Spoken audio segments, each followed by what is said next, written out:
Yo, what's up, Jimmy the Bag? Sorry, I'm just getting everything together here. Everyone, welcome to Pub Sports Radio. What's going on, Jimmy the Bag? I know we got a 12:30 college hoops game, right? Yes, we're starting with college hoops. We got a lot of work to do. It has been glorious by your side.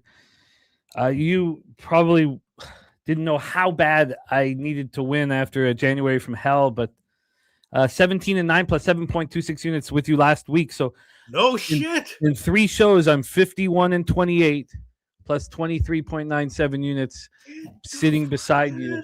Here. Wow, Jimmy. Yeah, like I've said before, January is a very tricky, a deceptively tricky month. You'd think, I don't know. I don't know why I thought January would be a good month. It's always been a tough month for me as well. I take it easy, January, Jim. Well, it just smacked me right in the mouth. But I'm excited. I'm excited to be here. We're going to have a very, very brisk pace today. Extremely brisk here.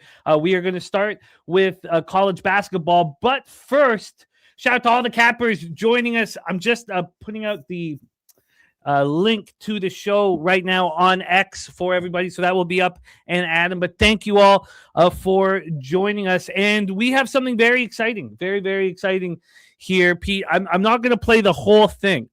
But as you guys have seen, we have the new JPZ intro put together by our very own Jose Bouquet.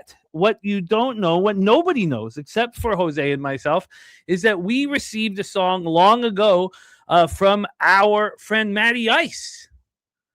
And we are using it for our outro. We're just going to give you a sneak peek. I'm going to pull it. But here's a little sneak peek at our new outro. It's easier to sleep in the black when you're losing your ass and feeling so. You know what to do. Tune in to Pub Sports Radio. Easier to sleep in the black. It's easier to sleep in the black. It's a roller coaster ride. You're gonna catch a bad beat. No problem. Keep your head up and just bet the spreadsheet. It's easier to sleep in the black. It's easier to sleep in the black. All thanks to Jeff Slaughter. These shows have our backs. POD's always rolling, especially the stats. Easier to sleep in the black. It's easier to sleep in the black. We got Jimmy, Jose, Dabby and the fam. Dutch wine time, Spooner and OG Wham. So hit the like button. Don't say that you can't. If you know what's best, just put your money on Taint. Little taste of our new outro that was put together. Who's that singing? Who's that singing? I don't ask. Oh man, I don't ask. I don't need to know. I mean, what you know? What I just let the mystery fill you here. So that's our new outro here. That was from our guy Matty Ice. Von Polo says I can hear this on my radio right now. It's 695 in Baltimore. So we're excited. So shout out to Matty Ice. Shout out to JPZ. So we have the intro and now the outro. Holy crap! We're excited about both. We're the community gives so much back. And, Matty Ice caring about us and putting that song together, and Jose putting it together for our outro. So a shout out to all of you guys who support us each and every day. It truly means the world to us. With all the games we have today, with the importance of succeeding, I couldn't sleep last night. I couldn't sleep. I didn't sleep at all. I'm so high on caffeine right now. But it's, you guys, the support we have is so legendary and important, and we thank you guys all. Let's start copying and pasting and get right to work. Stacks. Respect. We'll start with Respect Play Day Cincinnati first half. Now, Peter, I noticed with your college basketball last week that you actually were spectacular. Yeah. Unfortunately, you didn't give out all of your spots. Do you want Arizona to State? I loved it, and Stacks had that one. So obvious. Why didn't I give? I gotta stick to my guns and give them all out. Yeah. You went 12-2. Yeah. On spots that you didn't give out. Yeah. That you liked. And you know what? That's a great sign. When my leans right. And one of them was Boise, and you asked me about that, and I told you I liked it, right? So I didn't. Yeah. I encouraged you to bet it, right? Yes, you did. Okay, good. Yeah. I was just like, yeah, I suffer from AIPP. All in on public plays. I'm so nervous about every public play I give that I screw myself sometimes. No, but I've made strides in that area, and I'm certainly going to improve going forward. It's just that January is a bad month for me, but February is like the best month of the year for me. You know what I mean? And then this part of college basketball season is good, but more dicey. February is my favorite month. So yeah. Well, I'm excited to cap this card with you. I will be leading off college basketball. You'll lead off NBA and NHL. Shout out to all the cappers joining us. We got Stacks in from Justin McKelvey. We also have the corner of Respect and Stacks Boulevard because Res Mob's on Cincinnati first half.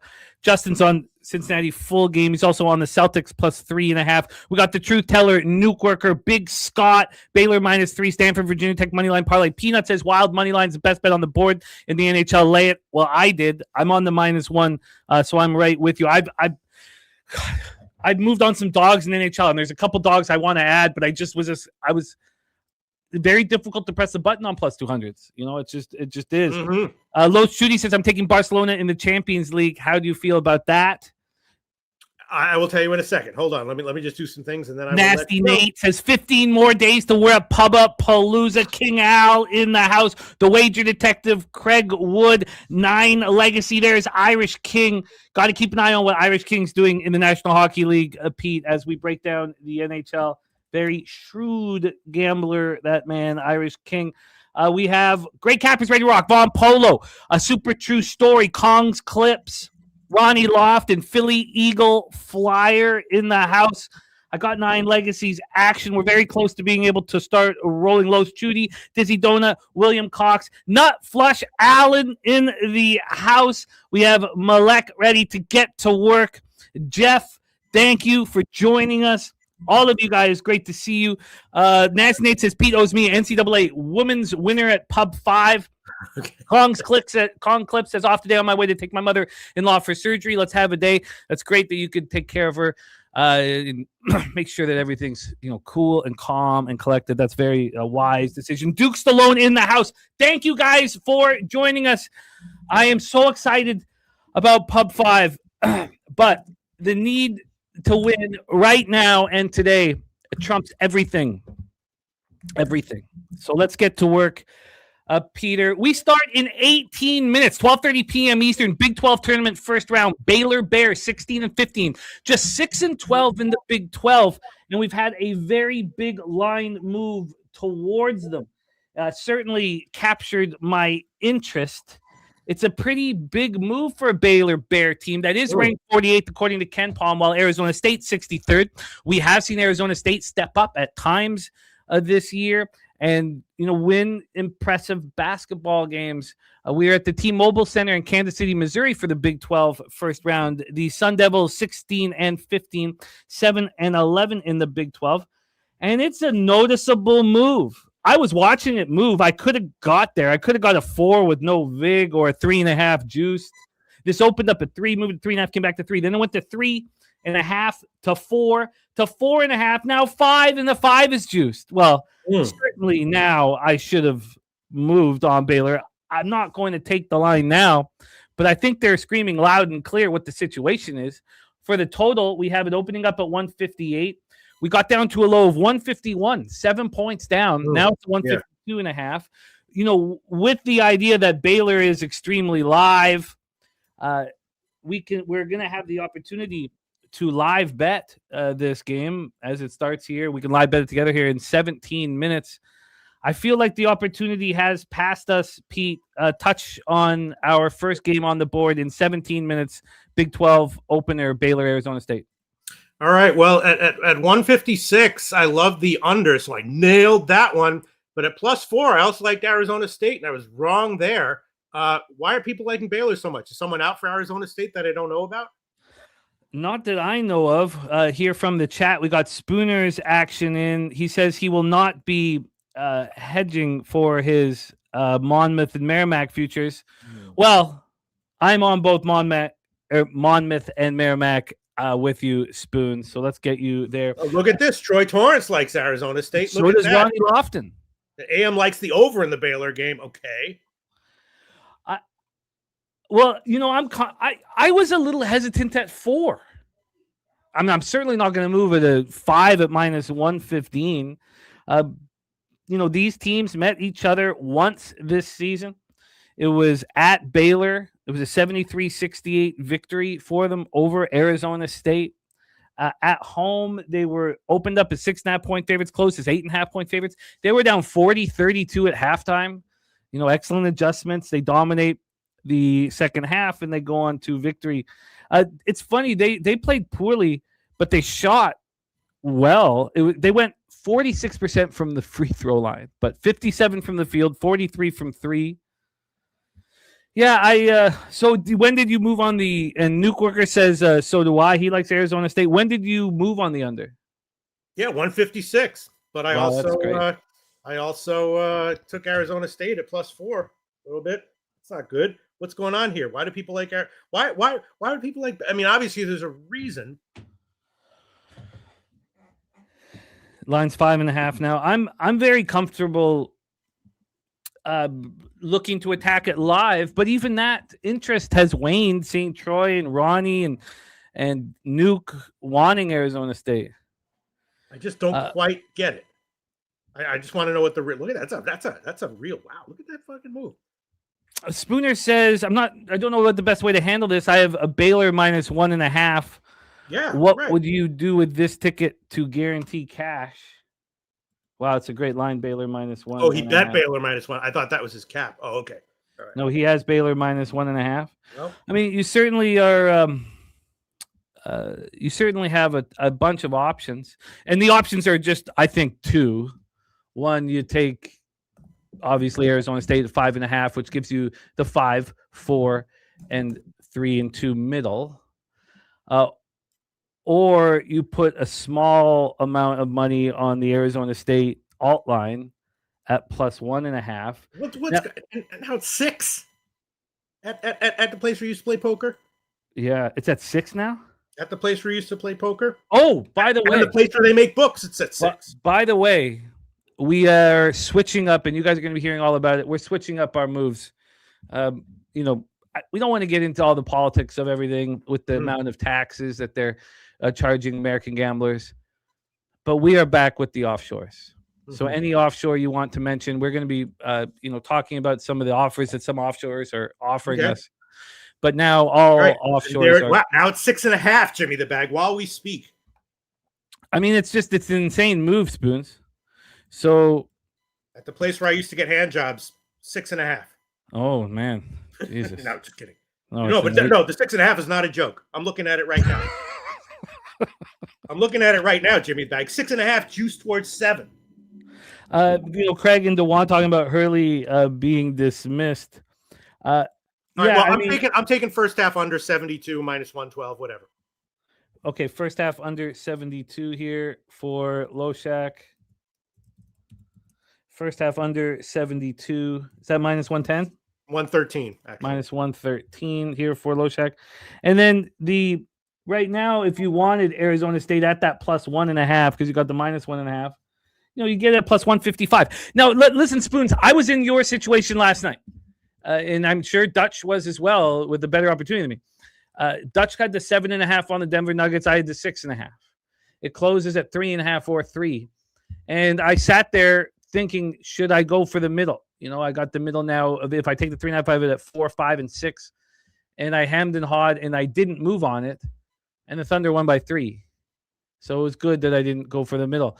I think that any option that I would, if you want, Jim, I'm going to take Arizona State plus 6.5 minus 115. That's the current line. I just had to shout it out there because if I waited a few seconds, it might not be there anymore. This line is moving like every 2 seconds.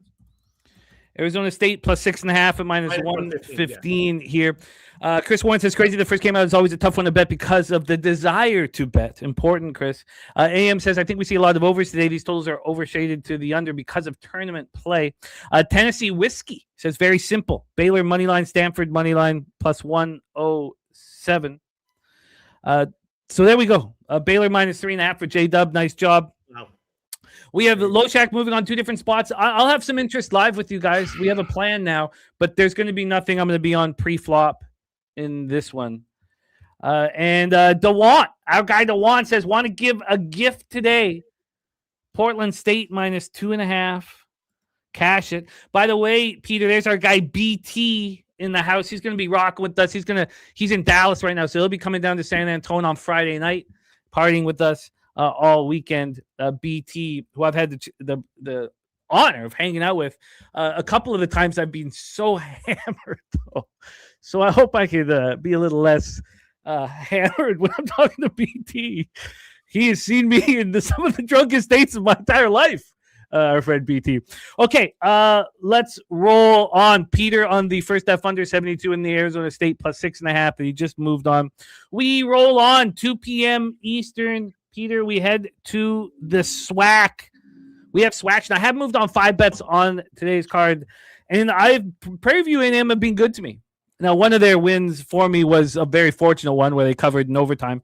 They're facing the Alcorn State Braves here, Gateway Center in College Park, Georgia. Alcorn ranked 347th according to KenPom. And Prairie View A&M ranked 312th. Let's get this one started here. We'll start with the line history. We have this total at 142. So here's another total that is dropping and dropping quickly. Opened up at 145, got up to 146. We're down to 142 now. We get to the point spread here, Peter, for game 2 on the card. This one starting in an hour and 40 minutes. We have Prairie View minus 6.5 at minus 108. Opened up at 6, got up to 7. We're back at 6.5, so we've had a half-point move. By the way, I didn't mention the cash flow for that first spot on the board, and I probably should have. By the way, it's very even, though. 52% of the tickets, 52% of the cash, and yet we see a 6.5 offshore. 73% of tickets on the under, 87% cash on the under. Here, I doubt we're going to have much information for SWAC, and we don't have any here. I could look at action. I don't know if it's to be believed or not. So all I'll do is tell you, Peter, that Prairie View A&M closed very strong. And one of their victories here was versus Alcorn State. It was a 72-51 beatdown by Prairie View. And I was at Prairie View. Alcorn State struggled at times down the stretch. I mean, we're talking about a team with just 7 wins, all season long. In that game, they shot 31% from the field, and they were just dunzo to begin with. But let's see. Prairie View was 5.5-point favorites, closed as 4.5-point favorites. So it's interesting to see them at 6.5. I know that they were up 36-22 at the break. They dominated that game, but it's not extremely appealing for me. Pete, is there anything appealing for you here? I just feel like that 6.5 might be just a little much. I did like the under at 146, but now I'm seeing it's crashed a bunch of points. So I haven't checked the moves, but yeah, I liked under at 146. Not a huge amount, but average amount. But I'm not going to give it at that big of a move. Yes. Well, nice job getting that 146. We got Billy Friedrich. Pig Milk is in copying and pasting here. The Pig Milk here. Pig Milk in the house. So with it all said and done, Pete, I'm a little concerned with the amount of points here It's a lot of points. Sure, they just lost to Prairie A&M by 21, but they beat them at home 76-75 in their first meeting. Just feels like it's a little much. Yeah, I was definitely leaning Alcorn at least first half. Yeah, I could see that. I don't think I'm going to get. I'm not. This is not how my card starts here in the SWAC. Although I love betting the SWAC, but I'm not here. Billy Freeman says Alcorn State has been playing well against these mid teams. Yeah, nothing for me here. I just copied and pasted our guy Billy Friedrich's action. It's a pig milk blister pack going heavy here. I'd love to see it. So I've copied and pasted it all. We'll go through it as we roll through. But nothing here for me. Slow Jam says, do you guys always trust the book's movement? Not at all. It's just you like to be able to explain it. Yes. There you go. There's your answer. All right, let's roll on to our next spot. And if you can't explain it, that doesn't mean you're wrong, but that should make me a little bit nervous. Absolutely. Yes. If it feels inexplicable. But it doesn't mean if you can't explain it that you throw everything out. Of course. Yeah, absolutely. All right, here, Troy. He says, Troy says, well, that makes me feel like shit. He says, I can't explain the move towards Arizona State. Look, Troy, we have spent hours theorizing, hours and hours theorizing market moves in NFL and in other sports. NFL is a little different for college basketball. If there's an inexplicable move in college basketball that really is inexplicable, well, you know what the answer is. But yes. I don't know if that would be the case here. No, that is right. There's our guy, just my 2 cents in the house. Peter, my friend, let's roll on. So no pre-flop action at this point for me on any of these games. We're only 2 through. Let's go. 2 p.m. ACC Tournament, first round. Pittsburgh Panthers 12-19, 5-13 in the ACC. At the Stanford Cardinals 20-11, 9-9 in the ACC. We're at the Spectrum Center in Charlotte, North Carolina. I have copied and pasted everybody's action, but we have to move very quick. If I forget that somebody's on the game, please just remind us in the chat, but I'll keep going back to make sure that I see everything. Pittsburgh ranked 99th, according to Ken Palm, 40 spots below Stanford. Stanford closing with a 4-game winning streak. And it started with that victory at home over these very Pitt Panthers. In that one, they opened up at 7.5 and closed at 8.5. It actually got up to 10.5, if you remember. It went from 7.5 to 10.5 back to 8.5. I didn't move on Stanford. I'd wanted to. I thought it went too far. And then, of course, it lands right at 8. And Pittsburgh, in fact, was up 34-32 at halftime. Though U-shaped market movements always make me very nervous. And that was their only meeting with Pittsburgh this year, was that 75-67 Stanford victory at home. Let's go into the line history and then hand this over to Peter. We have Stanford sitting here at -5 at minus. Oh, wow. We have movement now. Okay. So over at Bet Online, it's opened up at 5, moved to 5.5, and then got to 6. This was a 6, 2 hours and 8 minutes ago. Then it moved to 4.5 right when the show started. A 1.5 point move back to Pittsburgh. Now it's a 5. Overall, we've had 5 cents of movement towards the Pitt Panthers. And then on the total for this one, Pete, we have a 137.5. So this is another, every total we've talked about has dropped. This one opened up at 140.5, got all the way down to 135.5 15 minutes ago. Then 4 minutes ago, it climbed 2 points. So we've had heavy movement here. Let's take a look at what we're dealing cash flow wise. 60% of the ticket, 69% of the cash on Stanford. It's 4.5 at almost all of the legal books, a 5 at Superbook, 58% of the tickets on the under, 69% cash on the under. Troy Torrance says Stanford's continuity might be the best in all of Power 4 conferences. Razor sharp picks on the under, 137.5 in Pittsburgh, Stanford. Take it away for us, Peter. Spectrum Center in Charlotte, North Carolina, hosting the ACC games. Take it away. Well, statistically, I thought the total was a little low. I didn't bet it, but it's tempting now. And statistically, I lean Stanford a bit. I might wind up using money line in some kind of a college basketball parlay here. I think Stanford has the edge. I would let's see where the line is now. Oh, wow! Look at that. It's going to Pittsburgh. Line's going towards Pittsburgh, isn't it? Look at that. Yeah, there was a pretty heavy move right when our show started, but then it came back a point and a half point or so. But that was a pretty heavy move. Yeah, I'm probably going to wind up using Stanford Oh, wow. Not 4.5 now.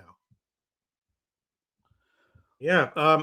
Lean Stanford, I'll probably use the money line in a parlay here. And the total, statistically leaning over, of course, conference tournaments, expect the unexpected sometimes, and sometimes expect the expected. Lean over. But I don't know if I'll give that and lean Stanford. We have Dutch Boy Fresh in the house. I've copied and pasted his action. Raptors plus 5.5. It's such an interesting spot.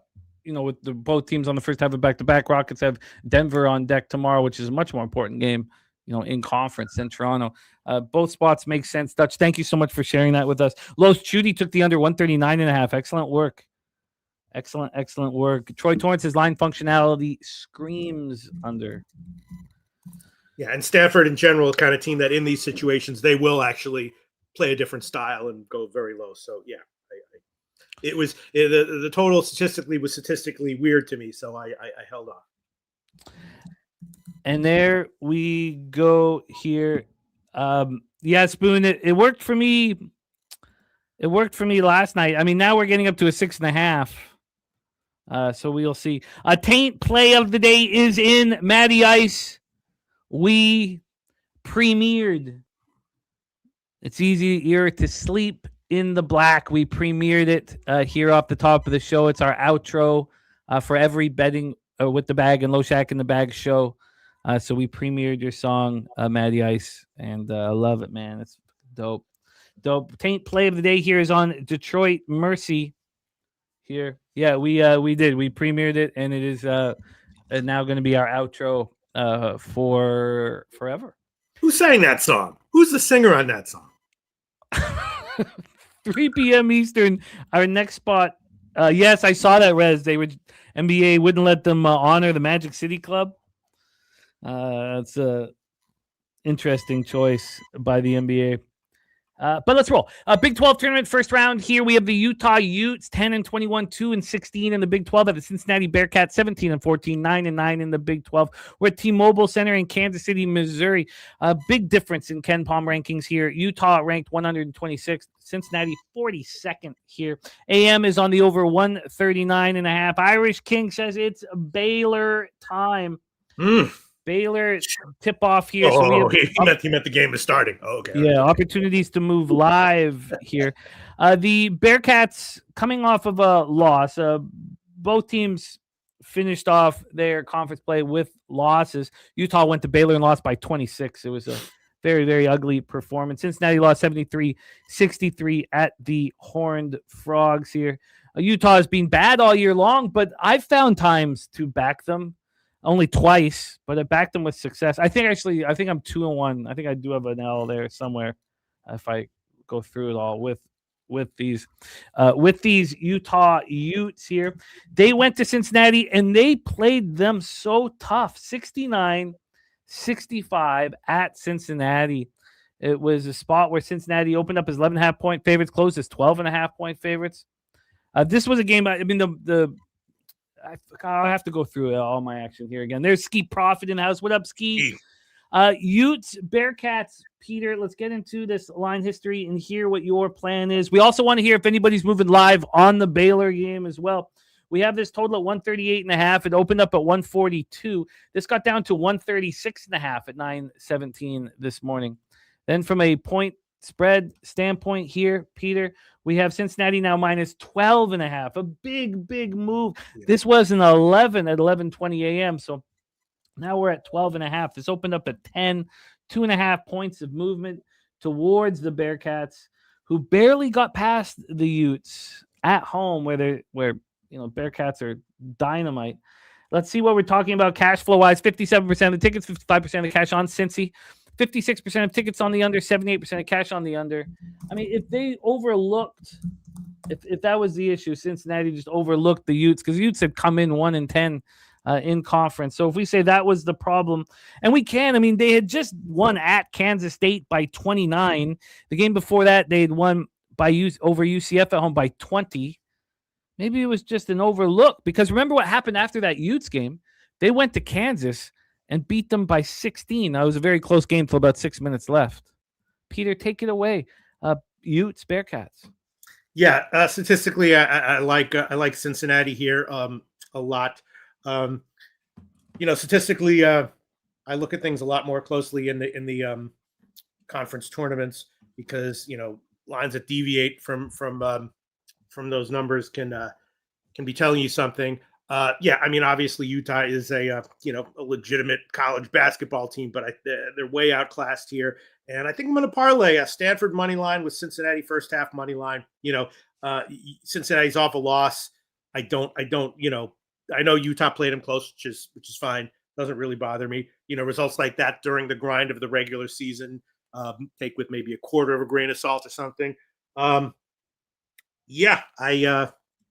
like Cincinnati here. I'm going to take a money line first half with Stanford, full game money line. I'll let you know what that is right now. Okay, so Pete is making moves. So that is Cincy first half money line with Stanford full game money line, and we will hear the odds for that one. Billy Friedrich has moved on the Bearcats first half -6.5. That is a part of Billy Friedrich's pig milk blister pack. Actually, it's not part of the pig milk blister pack. Okay. It's -115, Jim. A -115. We also have -1, and the Arizona State double result at +275 is part of the pig milk blister pack. We'll be talking about pig milk throughout. We have Noel in the house. AM saying almost every single total is dropped today because the action coming in is very lopsided. Let's roll on, Peter, to the next spot on the board here. I still haven't gotten in, which is okay. Shout out to 40 Kid in the house. 4:30 p.m. ACC Tournament first round. Charlotte, North Carolina, back to the Spectrum Center for this. Syracuse Orange 15-16, 6-12 in the ACC. At the SMU Mustangs 19-12, 8-10 in the ACC. Syracuse ranked 80th in Ken Palm. SMU ranked 43rd. The Orange come in off of a lot of losses, and they were almost all by margin until that home loss, 71-69 to close out the regular season to Pitt. SMU struggled down the stretch, 4 straight losses. Cal, they lose at Cal by 4. They lose at Stanford by 20. They lose at home to the Hurricanes by 8.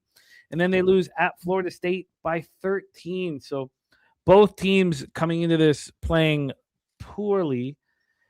We saw Syracuse beat SMU at home 79-78. That was the only time these teams met this year, was in that 79-78 home victory for the Orange.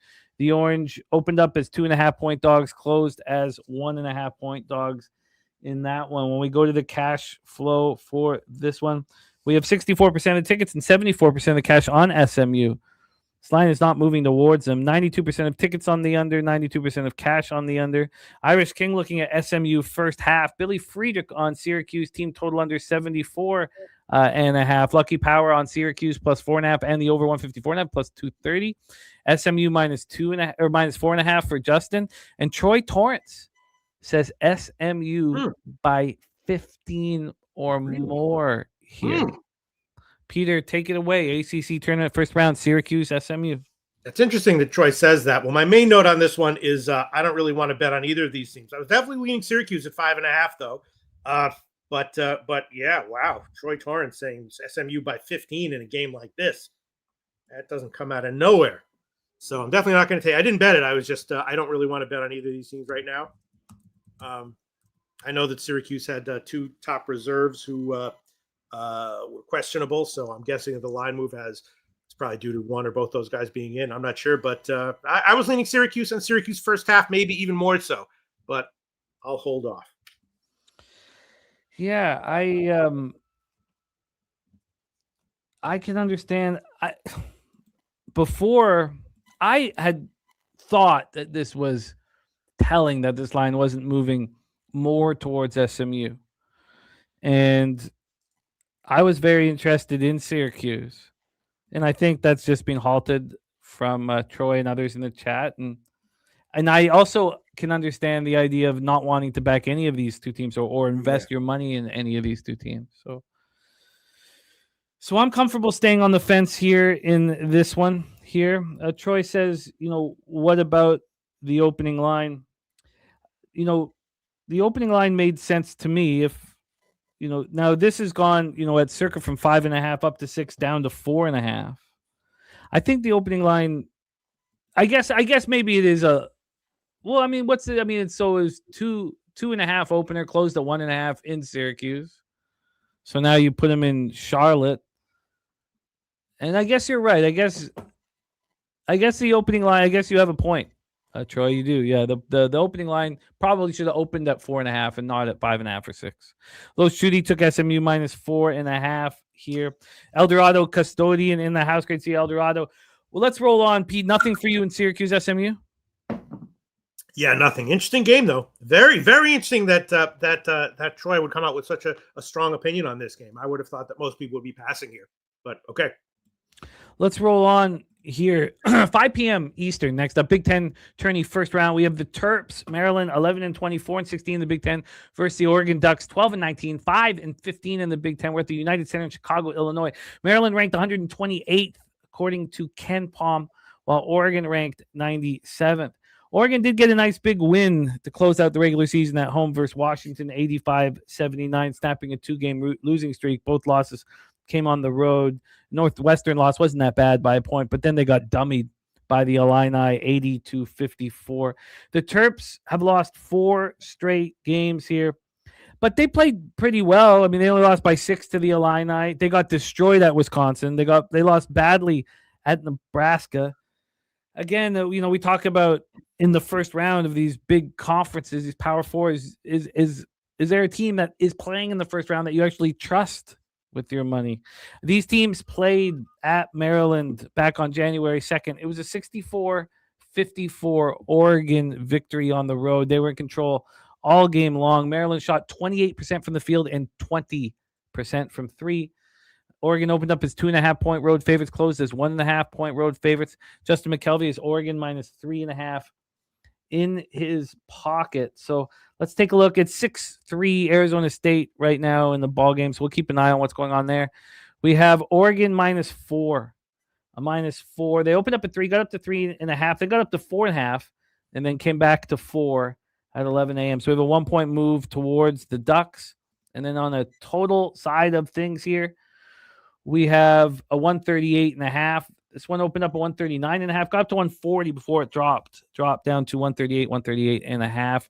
And then we're going to get cash flow information, big schools, big game. We have 55% of the tickets, 70% of the cash on Maryland. 67% of tickets on the under, 94% of cash on the under. Billy Friedrich on Oregon first half minus a half. And Namdi on the over 138.5. There's Chang Kim in the house. Absolutely, Chang Kim. The last 2 low bag parlays were 4 legs, and we lost one of them. We did win the first low bag parlay. Second one, I screwed up with one. Last one, one of Pete's didn't come through in the first half money line. So we're itching to get back in the winner's circle. So they'll definitely. I had such a good day that last week. I just, God, I'm really mad at myself. All right, let's go. Oh, man. But yes, Chang, my man. And thank you for being a member. Thank you for the support you always give us, Chang. Shout out to Los Angeles, California. Chang, we're going to be hanging out, man. I'll be running with you in July. I'm coming through. Take it away here. Terps, Ducks, Peter. Big Ten tournament first round. How about that for a chorus song? I had such a good day last week, but let's go. How about that? That's not a bad chorus. All right. It's a great chorus, Pete. It's a great chorus. All right. This one, this is another one where maybe people who follow these teams super closely have a good read on what's likely to happen here. But, both teams, pretty good, dealing with injuries, overcome it. And, my line, I thought Oregon minus 4. That was the line I set. And I think it's lower than that. So, I guess I'd lean Oregon. Has it moved in Maryland's favor? No, it's moved, but overall it's moved a half point. Oh, yeah, right there. It's 4 right now. Yeah. So first line I saw was 3.5. I had it at 4. Now it's up to 4. I can't pull the trigger on that. These are 2 teams that I kind of don't. They're 2 teams I don't kind of want to bet against either of these teams really. So yeah, maybe a live bet somewhere. One of these teams goes down by 10. Maybe I'd live bet them. Speaking of live action right now, let's just touch on what's going on here at Baylor, Arizona State. It's 6-5 right now, 6 minutes in. Low scoring start. 4.5 is the live line. 140.5 is the live total. Peter, let's roll on. Nasty Nate moved on Baylor first half -1.5 live at +105. 40K has SMU Oregon moneyline parlay. You might be looking at. There's T Moss joining us. What up, T Moss? Let's roll on, Peter, to our next spot on the board. The American East playoffs. American East playoffs here. We reached the semifinal. UMass Lowell, very Jekyll and Hyde for me when I back them. They've been annihilated when I backed them. They've also stepped up at times. Now they've reached the semis. The Retrievers look poised to take the American East. We are at, in Baltimore, Maryland, home of the Retrievers. UMBC ranked 199th, according to Ken Palm. UMass Lowell ranked 318th. A big, big, big difference between these two schools. Let's set up the line history and hand this over to Pete. My first pre-show bet comes in the next game. Although I've missed so many opportunities to get on UMBC, and it's been frustrating. Now, UMass, finished strong, took out Maine, took out Albany 81-76 to have this opportunity. They played Vermont very tough, losing by 2, and then they got blown out by UMBC. I was on UMass Lowell in this game. It was just horrific. It was over from the beginning. 84-60 smash and grab by the Retrievers. Just ugly, ugly stuff. UMBC shot 60 from the field. UMass Lowell Riverhawks shot 36 from the field, 22% from 3. UMBC played so clean, only turned the ball over 4 times. It opened up with the Riverhawks as 1.5-point dogs, closed as 2.5-point dogs, and they got absolutely dominated. Von Polo says he should go to this game. Man, yeah, definitely. This would be a fun one. Riverhawks, Retrievers. Let's set up the line history and then hand this over to Peter. Line history-wise, we have a total of 147.5, so we've reached finally a total that's gone up. Now, that's not always been the case for this total. It opened up 147 and got all the way down to 145 and then got up to 148. We're up a half point now, 147.5. And when we get to the point spread here for this one, we have UMBC at -7. Okay, so it's come back. Wow. Let's come back. So this opened up at 7. Then it got down to a 6 yesterday afternoon. I was like, okay, wow, they're selling UMass. UMass is going to be live dog here. And then this got up to an 8.5. 8.5. There was a 1.5-point move towards the Riverhawks right when the show started at 12:01 p.m. That is a fascinating move that I'm very interested in. We have cash. See if we'll get any information cash flow wise. I doubt it. And we do. 53% of the tickets and 76% of the cash is on UMBC. We have Circa hanging a 7 here. They opened at 8.5. Wow. Peter, I'm very interested in backing the Riverhawks here after getting absolutely annihilated by the Retrievers. What are your thoughts here? Well, just so people don't think that I just find the line moves and then say that I beat them. This one, I hit the under at 146, and now it's moved up. Can't really explain it. Obviously, Lowell can go very high, but both the games regular season went under. Statistically, I thought there was a small edge on the under, so I took it, and it's gone the other way. So I can't really explain it, but yeah, like the under a little bit. So Billy Friedrich says UMBC beat them by 23 and by 24. Don't see anything different here. Is that how you see this as well, Peter, that UMass is just going to get blown out a third time? It's tricky to blow teams out a third time. I mean, conference tournaments, especially first opening games with a top seed, are very tricky, but I definitely don't want to bet against UMBC. That's for damn sure. But yeah. God, 10 seasons coaching for UMass for Duquette. Yeah, 40 kids saying I think it happens again. Okay, I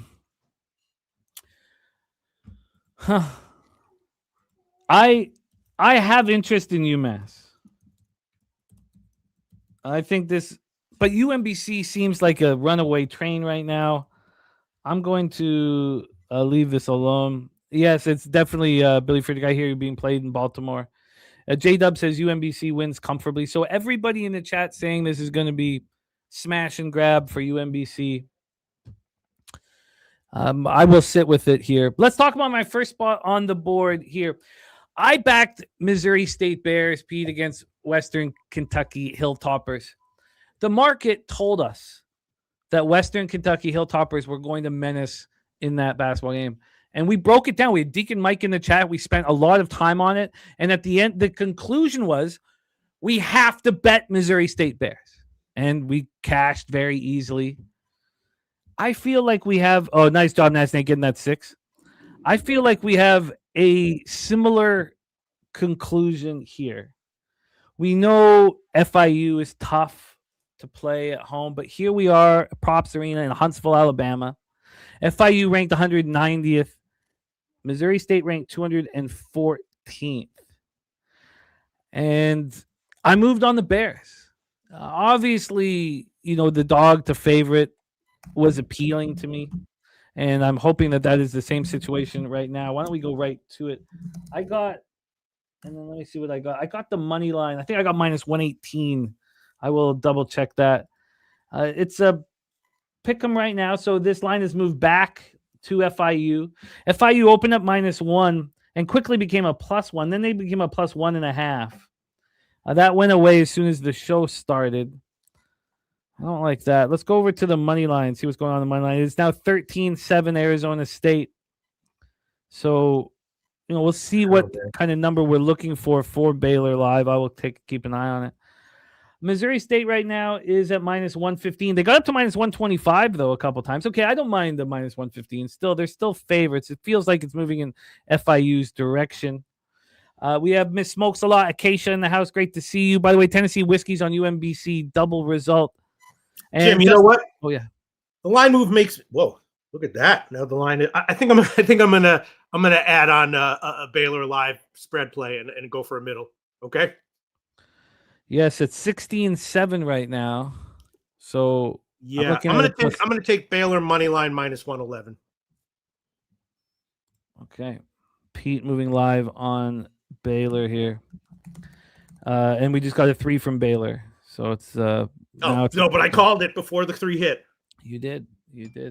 All right. Let's keep rolling here. So I moved on the Bears. Unfortunately, going a heads up here. And Nasty Nate joined you on that +110. I'm on the other side of Justin McKelvey in this one. These teams played, I believe they only played once. I'm going to double check that, but it was a 70-67 FIU victory at home. They played twice. So sorry, January 10th, these teams played January 10th. It was at home for Missouri State, and they took out Florida International 79-71. There was, an ugly 7-game losing streak that was a part of this before beating Western Kentucky, but some of the losses were not bad. And that's what we went over. We look at when we went over every single loss here before in that Western Kentucky breakdown. And look, I became high on Missouri State. They lost by 3 at Liberty.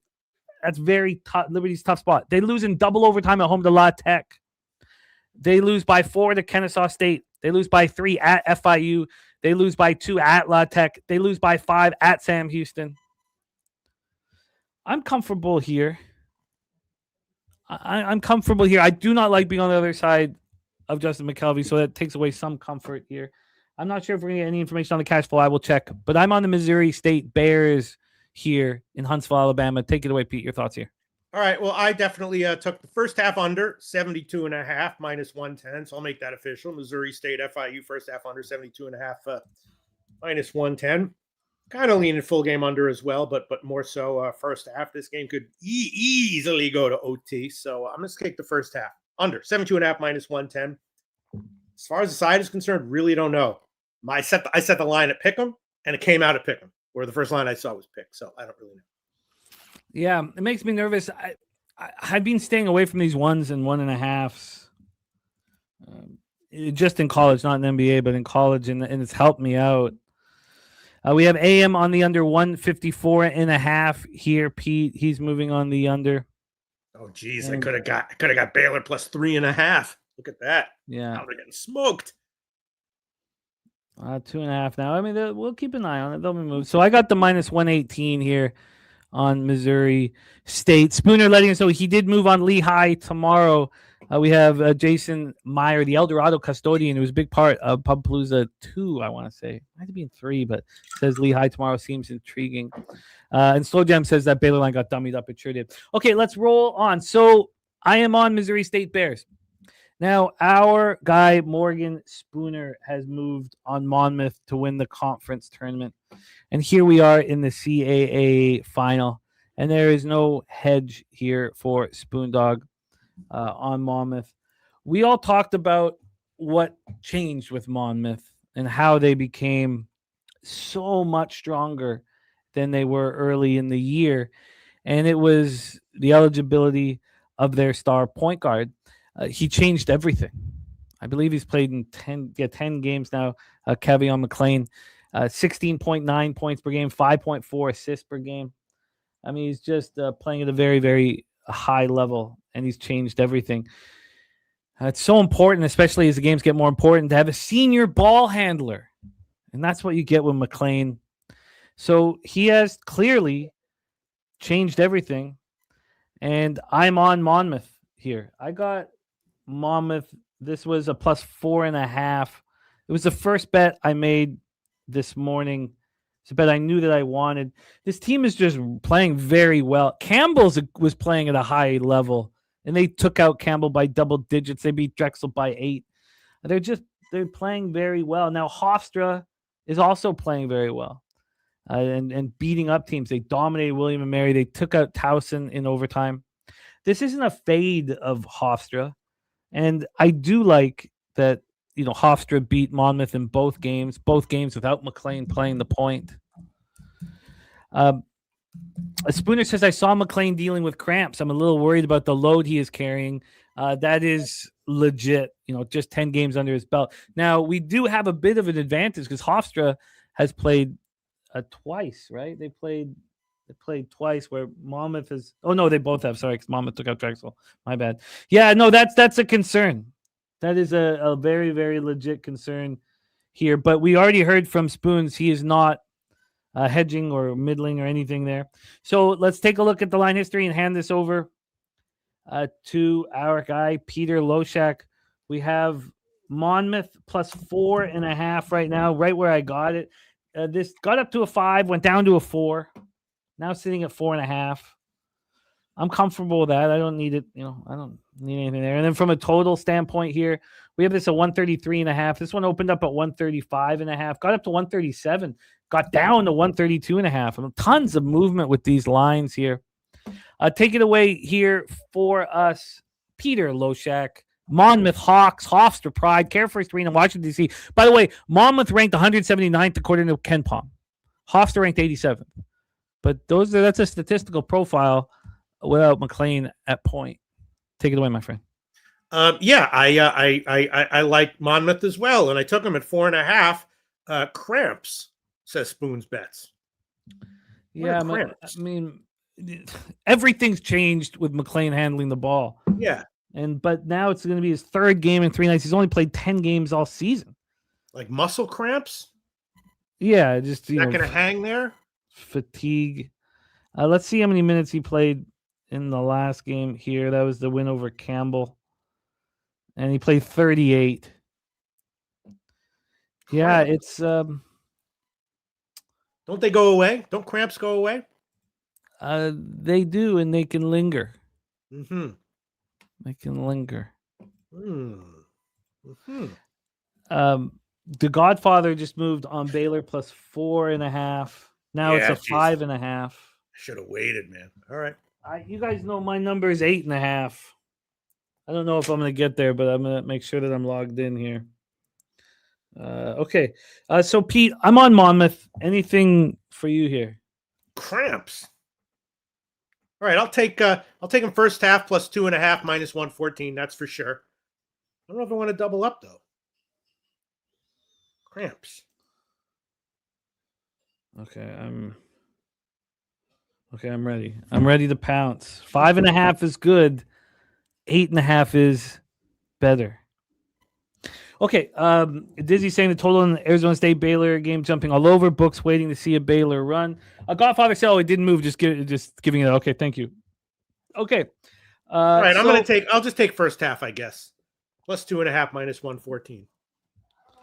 Okay, so we have Loshak moving on Monmouth. First half plus 2.5. What was the juice? Minus 114? Yeah, minus 114.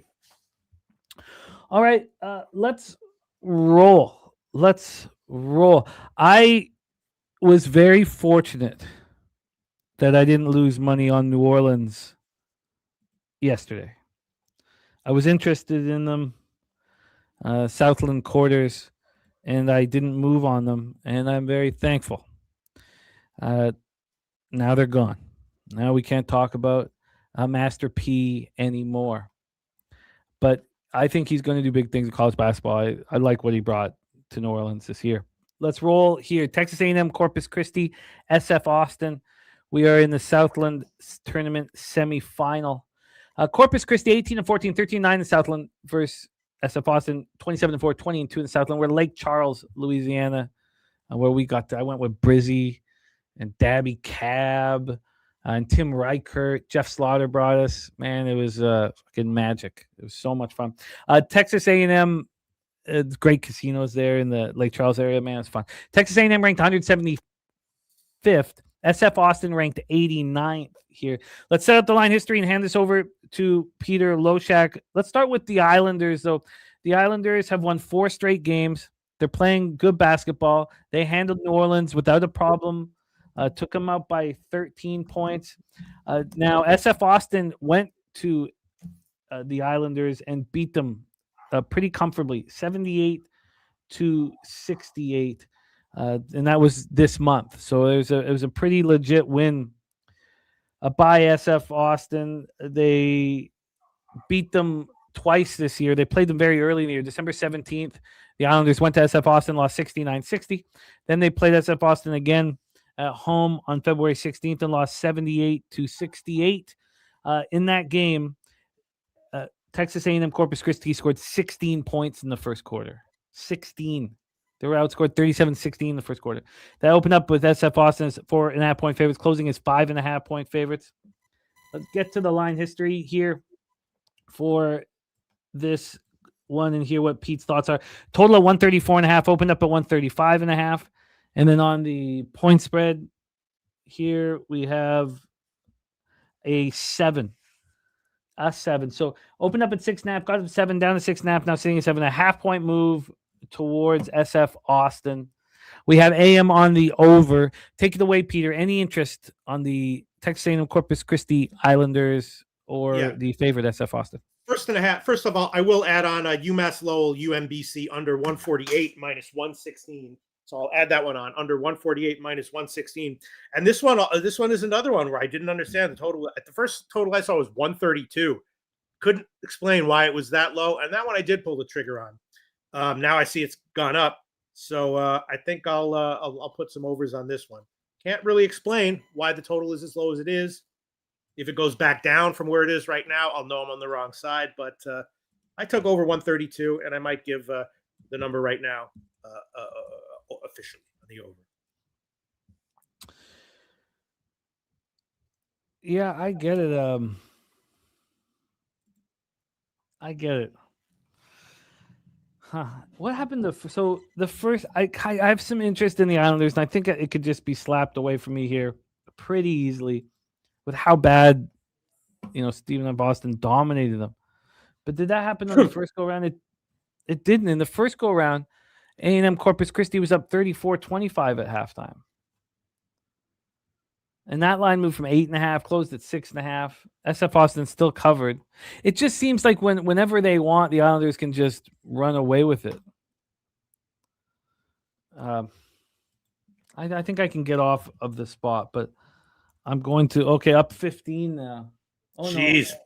I have I have them only up 8. 29-21. Yeah, there Baylor's back to minus 105. So Yeah, Troy says, does that change in tournament? I feel like Corpus Christi's playing good ball, but whenever SF Austin wants to, they can just turn it on, and I don't think I need to. I'm just going to hold off moving too far with it. BJ in the house. Great to see you, BJ. Bruce Huncho. Let's move on. 7 p.m. Eastern with Northeast Conference Tournament here. It's the final. Mercyhurst Lakers 17-16, 10-8 in the NEC. Long Island University Sharks 23-10, 15-3 in the NEC. We're the Steinberg Wellness Center in Brooklyn, New York, home of the Long Island University Sharks. Mercyhurst ranked 284th. LIU ranked 217th here. So let's set up the line history for this spot. LIU has been so good this year, and we're expecting them to get through this one and get to March Madness. I mean, Mercyhurst can't, play in the tournament anyways, right? Mercyhurst is not eligible for the tournament. So if Mercyhurst is not eligible for the tournament, and Long Island University knows that, why wouldn't we bet Mercyhurst here, Peter? Now, the question is, does Mercyhurst care? These teams already met at Mercyhurst. Long Island won 91-83, but it's over. LIU's in. Doesn't that make Mercyhurst appealing here, Pete? You asking me? I hit it. I hit it at +7, no doubt about it. Could lose, but I hit it. And first half. Oh, yeah. Huh. And leaning the under, but now that under has really fallen. Yeah. Damn it, these fucking lines move so much. Oh, sorry, guys. We'll get that graphic. Sorry. We got Jose's on double duty, of course, working his ass off for us. I will help. Yeah, this. You guys are right. Getting in when you did made a ton of sense. Now you're in great shape. What is it now, Mercyhurst? 5.5? Yeah. God, it's funny when it first went down to 5.5, it got up to 6. I wonder if I could get another half point again. But yeah, Mercyhurst is the bet. I should have moved on this earlier. When did you move on this? It was a 7 right at the get-go, and then it went away immediately. It was only a 7 here. That was at the place where I used to. Well, don't worry about what I used to do there, but yeah, wow. They make books. I should have joined you guys earlier. Now it's a little late to the party. The last time I went down to 5.5, it got back up to 6. I'm gonna keep an eye on it. We have a 29-23 ball game now. That 5.5 might be the best that was available. I have the strict rules on 8.5 here. I mean, usually it's for a home team, but yeah, no, man, Bruce, we have you now, BJ. So we're thankful. That was excellent work. Well, let's move on to our next. By the way, and Jim, I will add over 134.5 minus 107 in the SF Austin game. All right, it moved up, but whatever. Okay, over in the SF Austin game. Yeah, not going to double up there. We have our next spot on the board. You guys heard our new outro track produced by the man we're talking about next.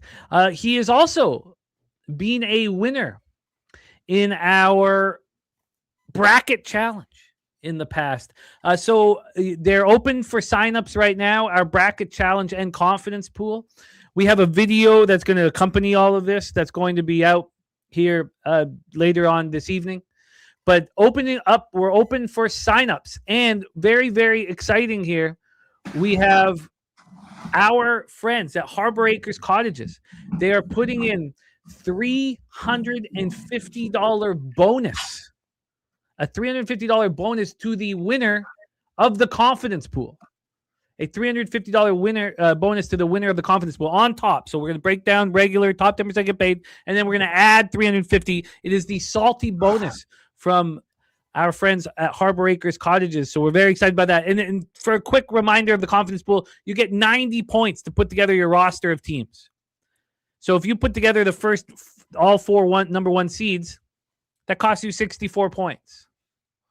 You can only work with 90 points. And then you get, the points go up for each win. Round of 64, I believe, is 10, 32, 15, 16 is 20, Elite 8, 25. It goes up like that. So shout out to Salty Pete. Thank you for adding 350 to the winner of the confidence pool. But both the bracket and confidence pool are up. And Adam, this is all at pubsportsradio.com. We did the vote with you guys to decide how much it should be. You guys wanted it to be $50. So it's $50 for each contest. And now, Pete, we just talked about Matty Ice being a one-time champion. He is here in this game, and he comes with action, Pete.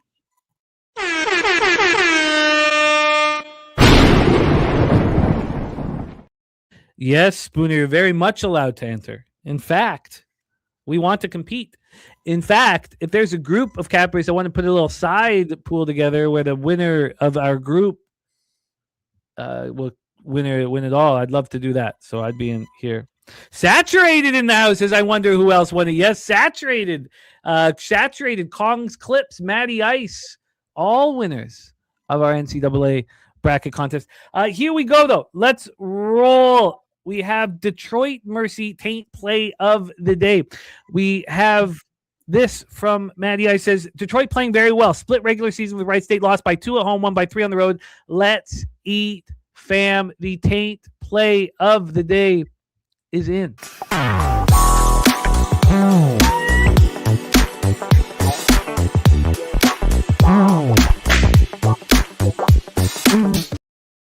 Let's set up the line history here and then hand this over to Pistol Pete Loshak, who is hammering the board today, which I love to see, Pete. I love to see.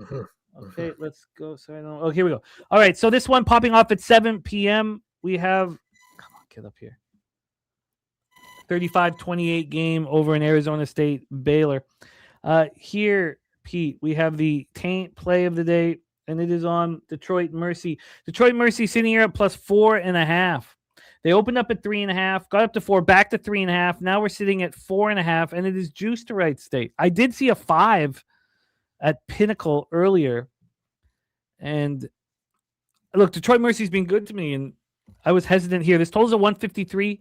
It opened up at 153.5, got down to 151.5, now up to 153. Peter, take it away here. Detroit Mercy facing the Wright State Raiders. Okay, and just so you know, I am going to add on some Mercyhurst stuff. I'll let you know what lines and stuff, but I am going to add it on. Yeah, this line, I was expecting Wright State to be a little bit bigger of a favorite, and so when I saw 4, my note is not sure what to think here. People loving Detroit, maybe that means they're the right side here. I was a little bit surprised by the line, and that made me think maybe just because of the line, maybe Detroit is the way to go. 68% of the tickets, 92% of the cash on Wright State. Mm-hmm. Yeah, the opening line was lower than I thought. 3.5. Somewhat significantly. Yeah. Or the first line I saw. Huh. And AM says agreed. I think this should be Wright State minus 6.5. Yes. I had it. Yes. Almost exactly there. Yeah. And Matty Ice says next year, Pub 6. Both Matty Ice, Troy Torrance are going to be in the house with us. We're going to miss you guys, man. Taint play days in. I have interest. I'm not going to move on it right this minute, but I certainly have interest here.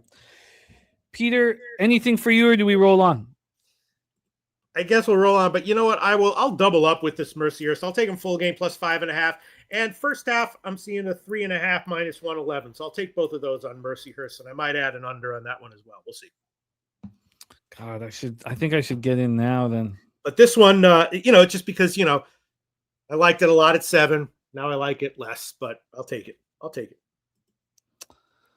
Yeah, this was a mistake not getting in now. I wonder, see how much a 6 would cost me. Okay, let's roll. Interested in joining you guys. But now we go back. Oh, no, I think we don't go back. We go back to T-Mobile, Kansas City, Missouri. The Big 12 tournament first round is our next stop. Kansas State Wildcats 12-19, 3-15 in the Big 12 versus the BYU Cougars 21-10, 9-9 in the Big 12. Let's get this one set up here. Kansas State, of course, firing their coach. The AD, all of the, firing their coach with cause, which is just absolutely ludicrous. They're going to lose that court battle. Coming off a 104-85 loss at Kansas, they did get a home victory over West Virginia 65-63, so it wasn't all despair down the stretch. BYU had a 3-game losing streak that they snapped at home versus Texas Tech 82-76. The Cougars' hopes were much higher than this, but this is where they find themselves, round 1 of the Big 12 tournament. Kansas State played BYU. They lost 83-73 at home in their lone meeting with BYU. That was back on January 3rd. That was a healthier BYU squad. Take a look at the line history. We have BYU right now. Well, the total's a 168. Open up at 168, now at 168. So nothing doing there. On the point spread here, we have BYU minus 10.5. This opened up at 10, got up to 10.5 a couple times. We're going to have cash flow information here, as these are this is a Big 12 spot. 52% of tickets, 55% of cash on Kansas State. 78% of tickets on the under, 92% cash on the under. Chris Warren says, I've made money betting against BYU for about a month now. When I'm sure that's right around when Richie got hurt. Take it away for us here, Peter. Wildcats, Cougars at T-Mobile. This one, total pass. I mean, free play. I put it on BYU, but of course, it's possible Kansas State could come and fight here. And BYU has definitely been, an uninspiring team ATS wise as well. Who knows? Kansas State could lose this one by 2. They could lose by 30. I have no clue.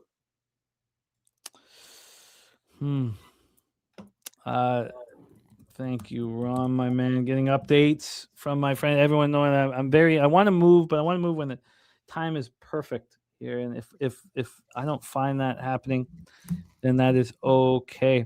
We also have the spreadsheet play of the day from the aforementioned Ron Crawford. We also need to go over more pig milk action. We've also heard from Spooner on Virginia Tech, FIU money line. Damn, I didn't realize he was on FIU. And Baylor minus 1.5. Damn it. So Missouri State, FIU going heads up with not just Justin McKelvey, but also Spooner. Let's head and talk about Spooner's Vermont Catamounts. Again, they're sitting here as double-digit favorites. And God, should they be?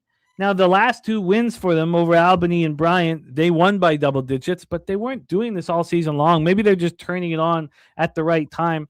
They went to NJIT and beat them 70-64 on February 21st. So we just saw them go into NJIT, that small little arena there.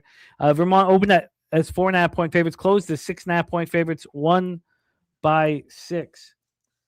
Line history, Pete. Vermont, double-digit favorites, now 10.5. Interesting. It felt like too many points, but God, it's dangerous fading Vermont this time of year. This opened up at 11.5. Pete, this was a 13 at 10:49 a.m., and now it's a 10.5. A big move back to NJIT. Now a 1-point move towards them. And when we get to the cash flow, we have a 135. This one opened up at 137.5. Peter Loshak, take it away here. NJIT Vermont, AM on the over. Shout out to DC Capper in the house. What's your plan of attack? This one really not at all sure. I would defer to Spoon's bets, our NJ Tech guru here. I would definitely be leaning NJ Tech and under, but NJ Tech has definitely been terrible ATS very recently, and Vermont, of course, can roll when they want to or need to. So I have no real feel for this one right now. Well, Spooner says, friends, don't let friends fade the cats in March. Mm-hmm. Says, don't do it, Jim.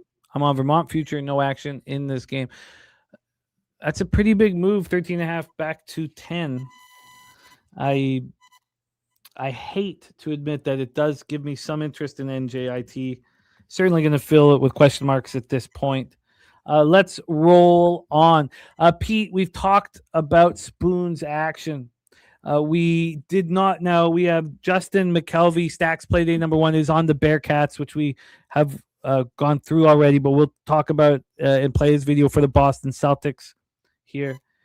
So we also have now our friend Billy Friedrich's action, and he is involved in this one. Wake Forest, Virginia Tech over 151.5, and that's just one spot on his pig milk blister pack. A lot of pig milk action today.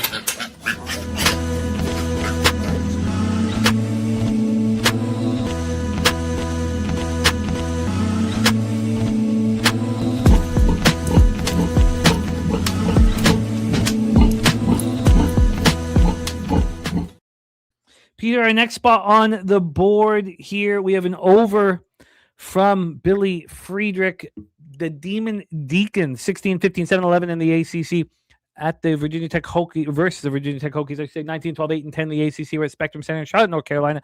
Wake Forest ranked 75th, Virginia Tech ranked 56th. Let's pull up the line history here, Pete, and here your plan. First off, this total is a 151. Opened up at 152. We have dropped a point. Then on the point spread here, we have Virginia Tech right now -2.5. They opened up -2, so we have a half-point move towards Tech here. I'll pull up the cash flow. So it opened up at 2, got to 2.5. That's where it is right now. So nothing doing there. Cash flow wise for this one, we have 76% of the tickets on Virginia Tech, but just 58% of cash, 50% of tickets on the over, 61% of cash on the over. Peter, what are your thoughts here? The next spot on the board, Virginia Tech facing Wake Forest. Yeah, this is another one of these conference tournament games where it's pretty much the end of Wake Forest season, and they might come in here and fight, get a win, or get blown out by 25. And if I knew someone who was connected to the team, I'd trust what they say about it. But they lost by 19, Peter, at Virginia Tech. 19 just February 21st. Absolutely smoked. But they did beat Virginia Tech at home 81-78 on January 3rd. Yeah. So, free play, I'd throw it on Virginia Tech, but definitely I'm not going to bet this one. All right. Yes, I don't find that appealing either. Let's roll directly into the next spot on the board here. Big Ten tournament, first round. Go back to the United Center in Chicago, Illinois. We have the Penn State Nittany Lions. What a terrible season. They had 12-19, 3-17 in the Big Ten. At Northwestern Wildcats, 13-18, 5-15 in the Big Ten. Penn State ranked 137th, according to KenPom, and Northwestern ranked 66. So a big, big difference. Northwestern sitting here at -6, at -115. That's exactly what it opened at. Did move to 6.5 for a cup of coffee, but we are back at 6. From a total standpoint here, we have a 143.5. This has been a major drop. This one opened up at 148.5 and got all the way down to 142.5, 142 for climbing up slightly to 143.5. Let's grab the cash flow. This is a big schools. 53% of tickets, 86% of cash on Northwestern. Books don't seem to care. 72% of tickets on the under, 90% of cash on the under here. Spooner says, he thought he'd beat the move with the Virginia Tech, but the lack of movement makes him think it's a Wake spot. Here, Penn State, Northwestern. Peter, take it away. I statistically like Northwestern. I definitely took the under at 147.5. What'd you say that's moved to now? That's moved all the way down to 143.5. Got down to a flat 142. Yeah. All right. Well, and I like Northwestern. I might use them in a money line parlay again. I don't know if I can take that under at 143.5, but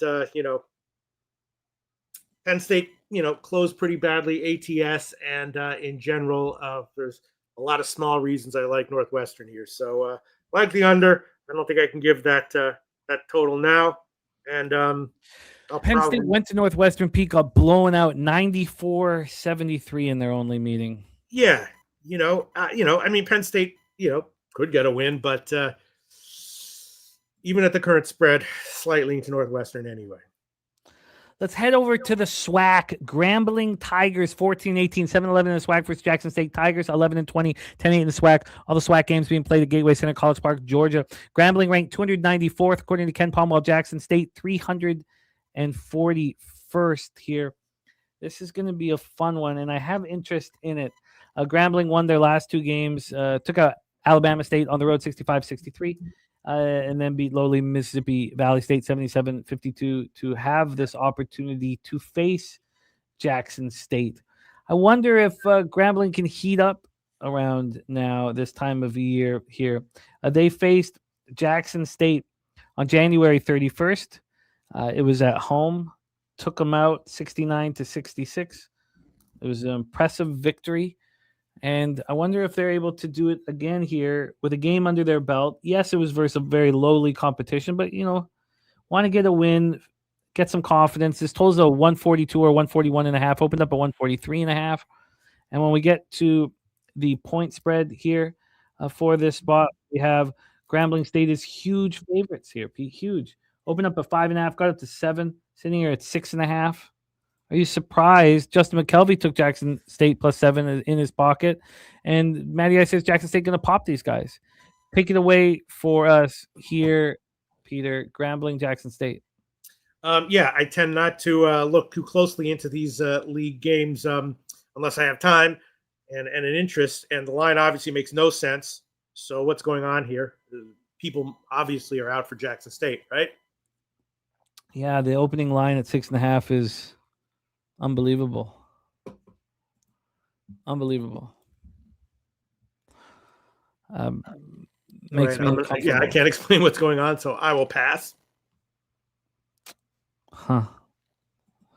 I wonder, God, I mean, it's just so much bigger of a line than one would have expected. I wonder if it's Grambling State first half. They just knock them out the box, Rick. I wonder if that's what's going to happen here. I mean, the line is so alarming. Yeah. They're sitting here saying this team that's 7-11 in the SWAC had to beat the worst team in America to get this opportunity to play Jackson State is going to smash Jackson State. I think that we should probably listen. I've got to figure that out here. All right, let's roll on now. Of the bets I've made, I have CLV or it's stayed. And all of them except for this one, Pete. This one has gone heavily against me. It felt like it was right when I pressed the button too. And I don't want to get caught up in what Santa Clara did yesterday, but Gonzaga just hasn't looked that good. Oh yeah, Justin, man. But back to this. We're in the Orleans Arena in Las Vegas, Nevada. Santa Clara ranked 34th according to Ken Palm. Gonzaga ranked 11th. And these teams that catch fire, that believe in themselves. If this was sitting here at 6.5, which is where I got to 7, but if this was sitting here at 6.5, I'd be sitting here getting so confident, feeling great about this spot. The move to 7.5, I think, is very telling here. I mean, look at who's saying this total's also dropped dramatically down to a 157.5 from the 163. Billy Friedrich has the Zaga double result, so he is in business here. I like the way the Santa Clara team plays. They wax teams that they need to wax. All their losses, are very, respected. They lose at Gonzaga 89-77. Then they lose at home to Gonzaga 94-86. And then they lose at St. Mary's. That was a bit of a debacle. I think Santa Clara can be in this basketball game, but good God, this move against me makes me extremely uncomfortable. 59% of tickets and 82% of cash on Santa Clara. That makes me feel like I should just chalk up the L right now. Why would it be moving a point? I mean, I feel like I put myself in grave danger here, Pete. Broncos, Bulldogs, the market telling me I'm wrong. What are your thoughts here? Yeah, the opening line seemed a little low to me. I thought I had Gonzaga like 8.5 or so, and it's moved in that direction. Where is it now? It's it's a 7.5. It's a clear move towards the Zags. Yeah, Nice job, Chris Warren. I didn't touch it, but it's kind of scary. Statistically, the line seemed a little low to me. But that's probably why it moved, and maybe all the stat people are wrong. I didn't bet it. Tell you that. Solution says Santa Clara can cover. I feel like I should just chalk this up as an L right now. That's how I'm not going to buy out of it or anything, but It's the time of year where you start believing in magic, and it can cost you a lot of money. And obviously, it was a very impressive victory by the Broncos last night. Let's roll on. Let's roll on to the Metro Atlantic Championship. Not only am I cheering for the two futures that Spoon's got with Merrimack and with Monmouth, not only am I cheering for that, I'm also betting them.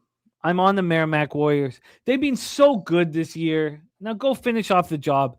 Do exactly what you've been doing, shutting down teams with your elite defense, and shut down these guys, man. Look, Sienna's a good team. I'm not fading Sienna. I'm backing Merrimack here. It's pretty simple. Sienna played at home versus Merrimack, lost 63-59. Look, Merrimack is the real deal. These teams played again on February 20th. They lost again to Merrimack 79-72 in overtime. Can Merrimack beat them 3 in a row? It's not, it's not going to be easy. I'm getting nervous talking about it, but this total Pete opened up at 132. It went down to 124. It's back up to 126, but that's an 8-point drop. 8-point drop on the total. From a point spread standpoint, I need this to be moving my direction, or I'm going to feel sick. Okay, it's a 3.5 here. It did get up to 4. That would be heaven. That would just put me right at peace. Miss Smokes a Lot says Sienna will not score 60. And then from a cash flow perspective, we're not going to get any information. I'll see if there's any, but I'm not going to sit here and hope for it. Yes, we do. 59% of the tickets, 53% of cash on Sienna, 73% of tickets on the under, 87% cash on the under. I see some 3.5s, a lot of them at the legal books, but circa hanging a 3. It is juiced towards Merrimack. They're getting 50-50 action on this one. Pete, take it away. Okay. You guys are all liking Merrimack. I was liking the 3.5 Sienna. To beat Sienna a third time, I just watching the Warriors this year, I just felt like they were destined. And yeah, they were awesome ATS most of the year for sure. Billy Friedrich has Merrimack double result. Wow. Matty Ice was leaning towards the Saints as well.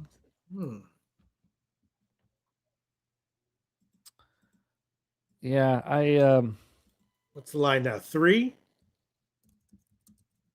It's 3 or 3.5. Yeah.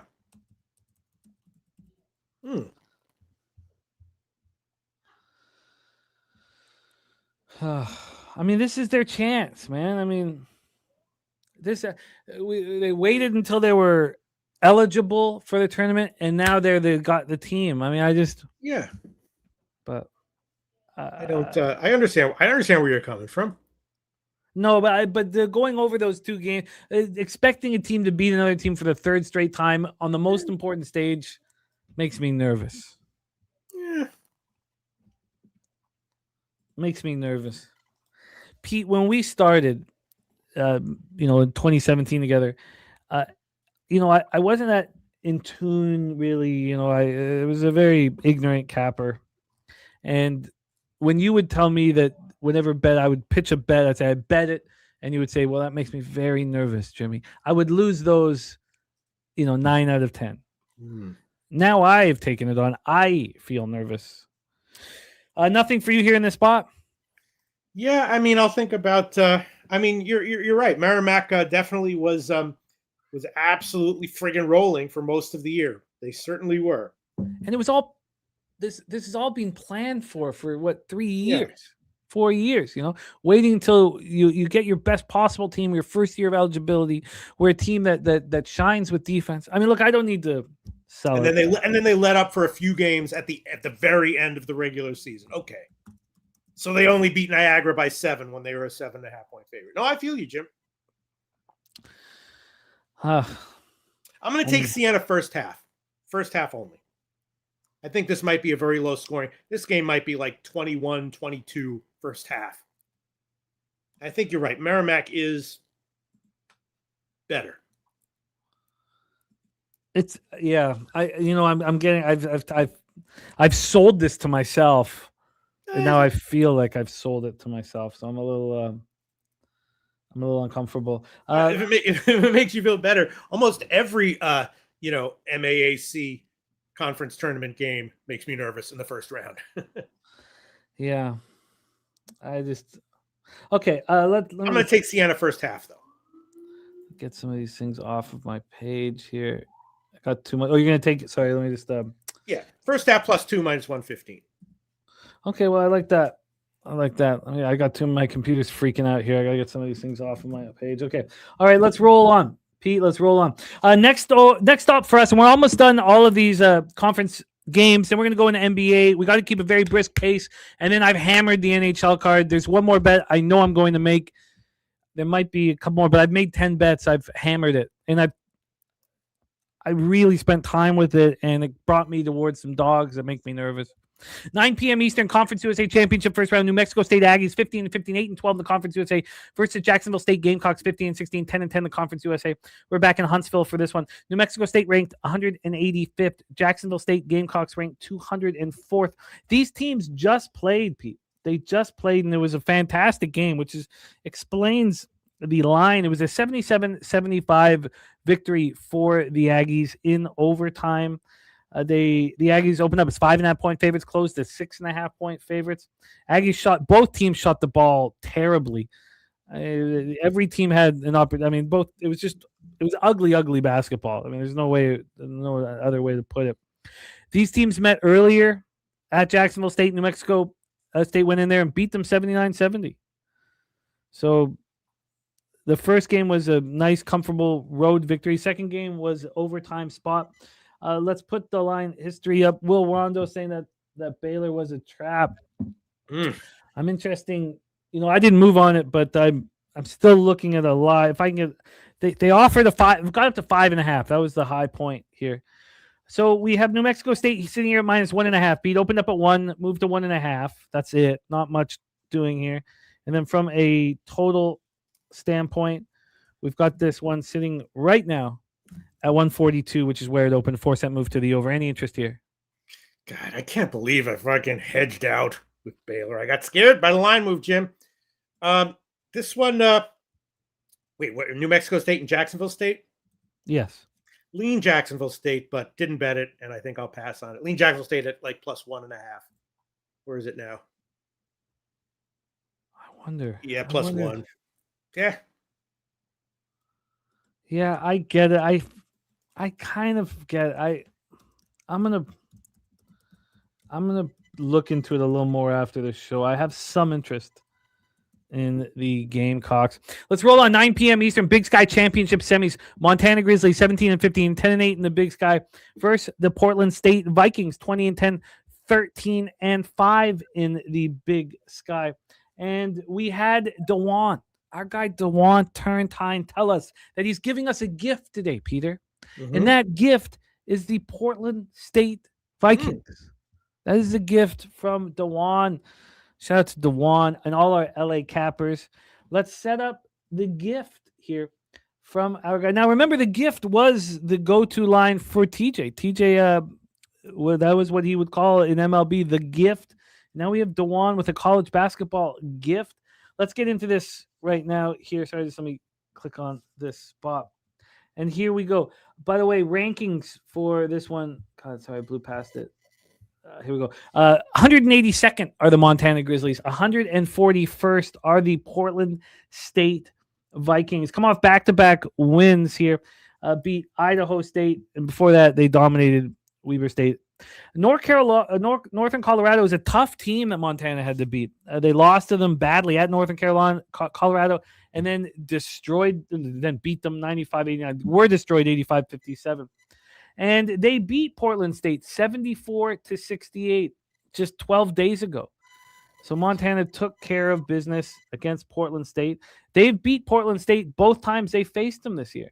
64-60 and 74-68.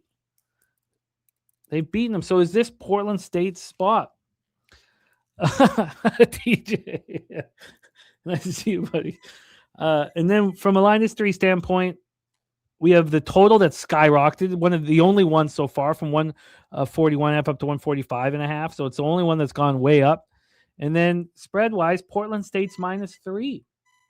Opened up at 2.5, went down to 1.5. Now got up to 3.5. Now we're at a 3. A 3-point favorite against a team they haven't beaten this year, Pete. Do you want to roll with our guy, Dewan?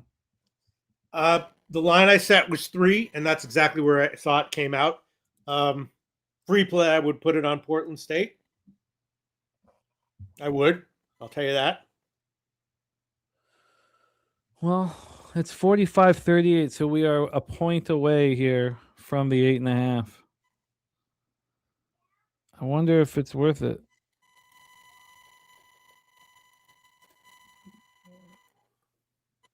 Let's see. Sorry, I just see if I will move on it here. If they give me the 8.5.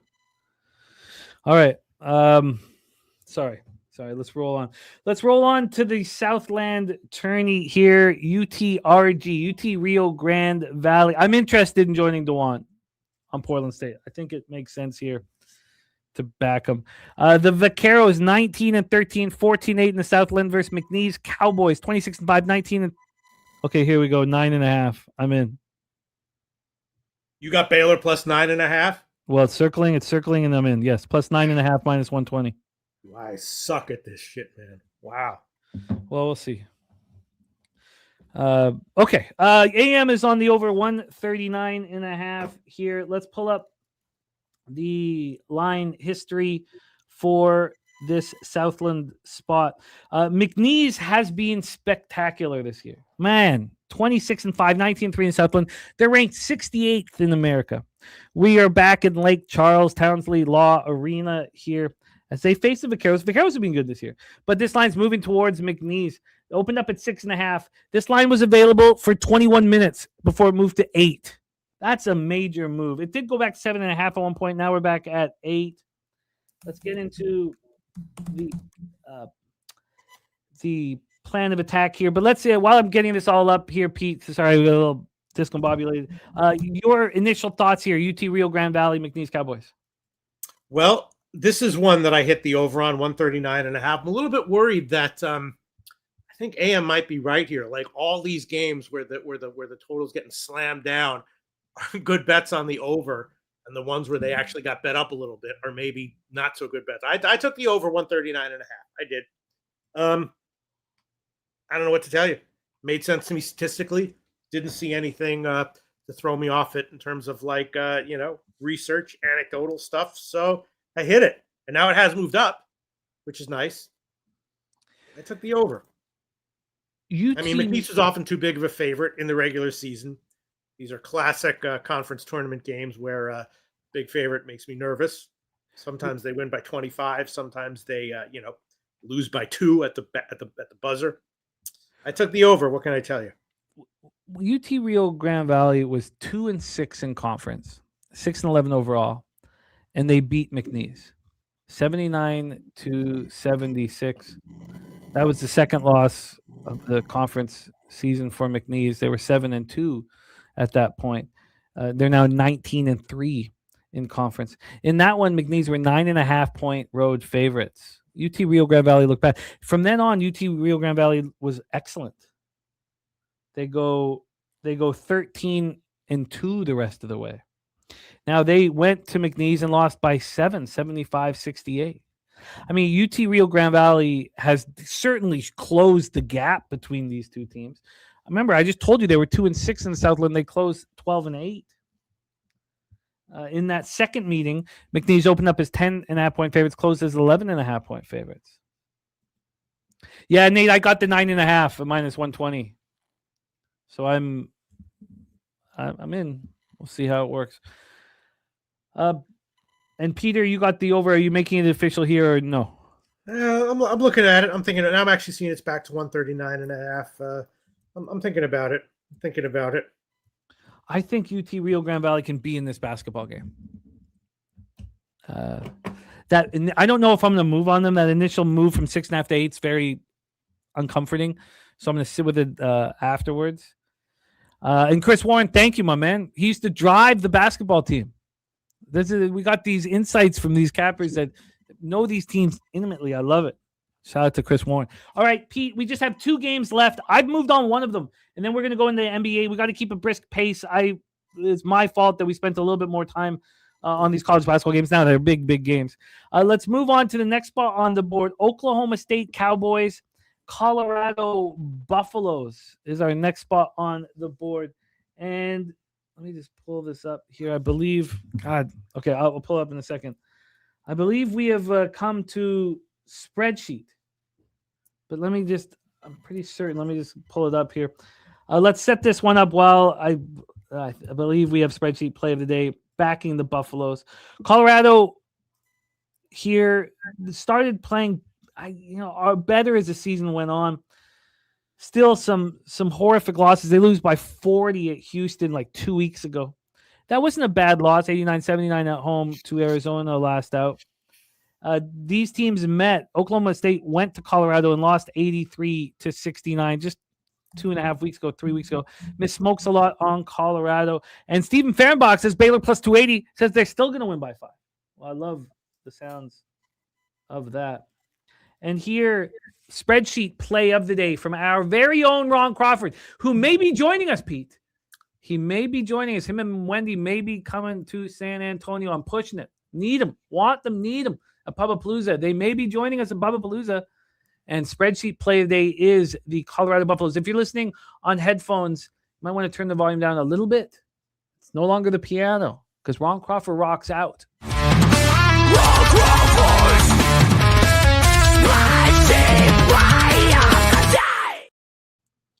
All right. God, get this off my.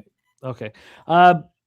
Pete, spreadsheet play of the day is in business here. It is the Colorado Buffaloes, who've already taken, Oklahoma State to the cleaners. This is a very low number at 1.5. It opened up at 2.5, so we've had a 1-point move towards Oklahoma State, which is a bit of a surprise here. Oklahoma State ranked 69th. Colorado just ranked 64th, so maybe it's not too big of a surprise.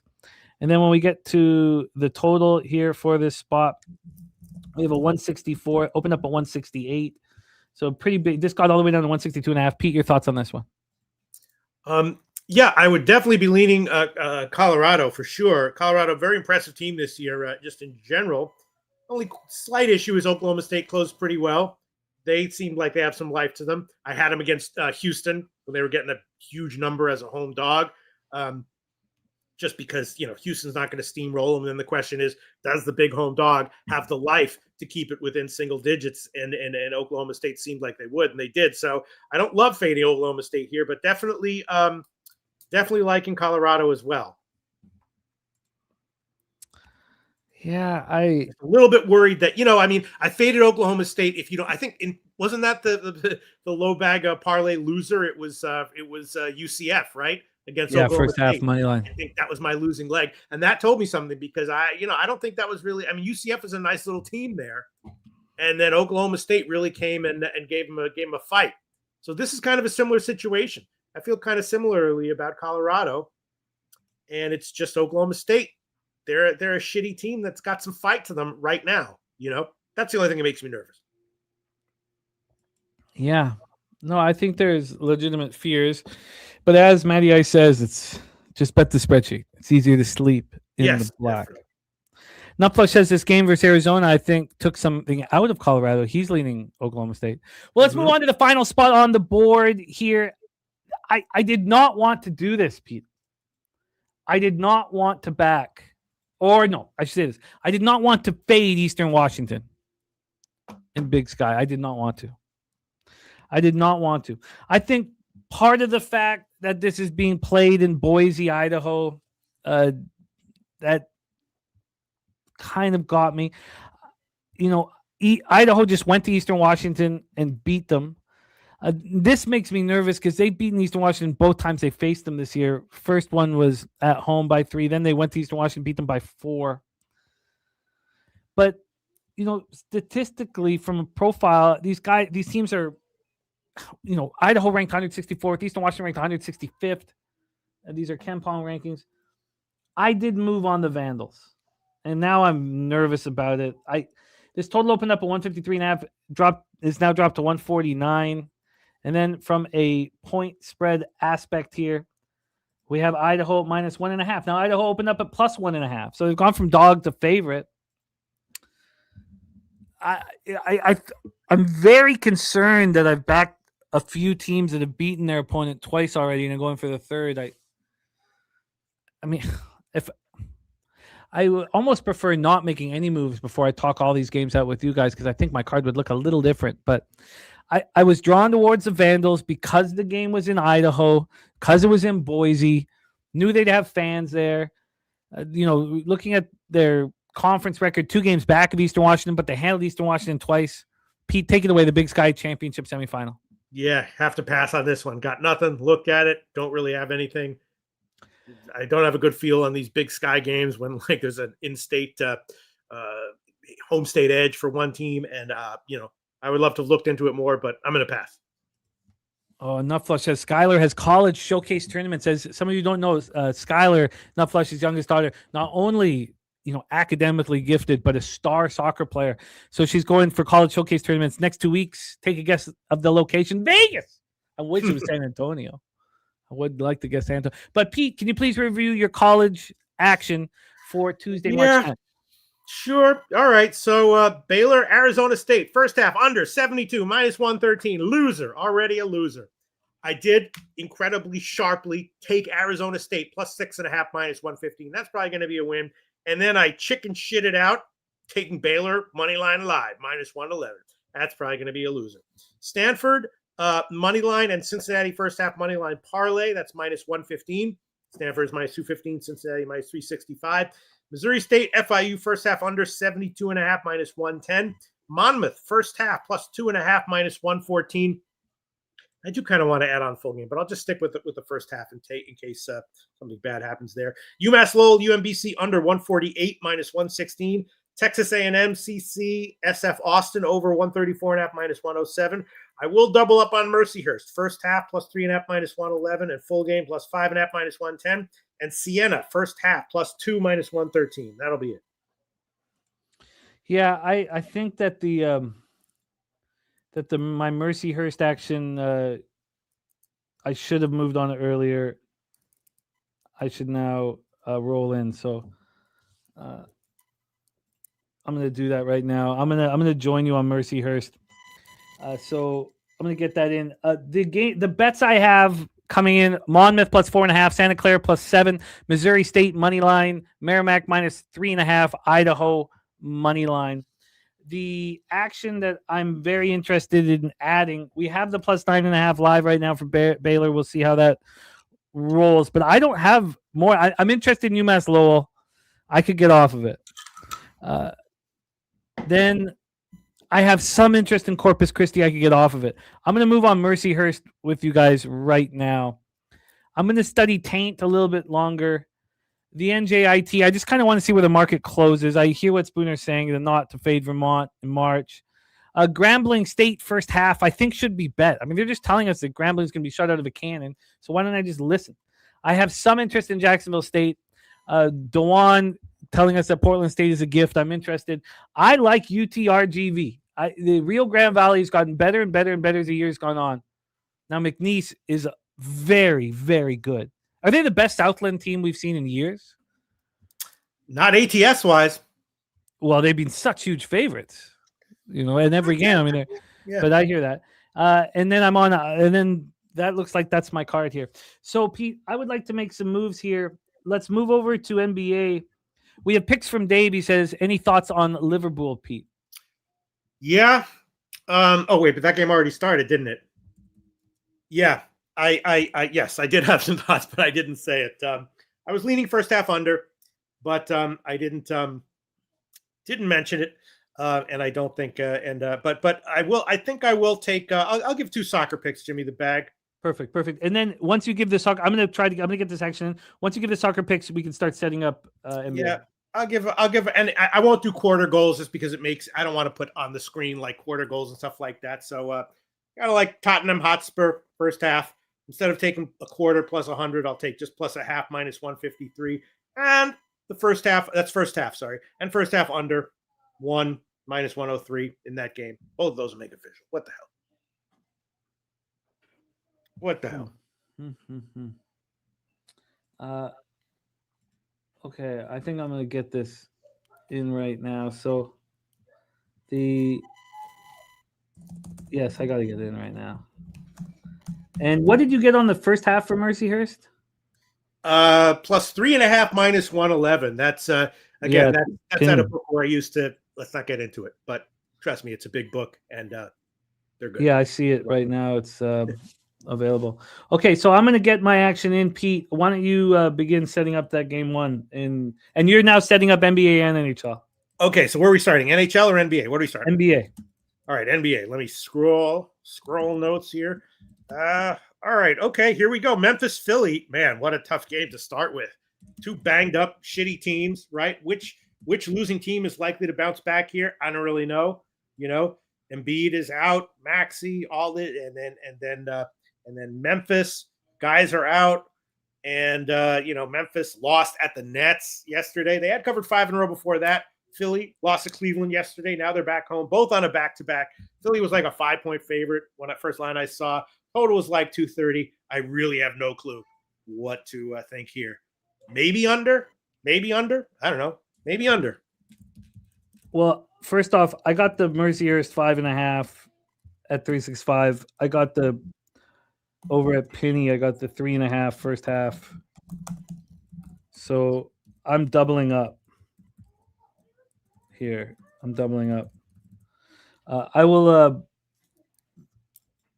I will tweet it out after the show, but I just did the double up on Mercyhurst and should have moved earlier. So we have a question from Will Rondo. Is Maxey back in? I assume not, but maybe he is. I don't know. Let me just go quickly to the shoot around here, and then we will bang this out.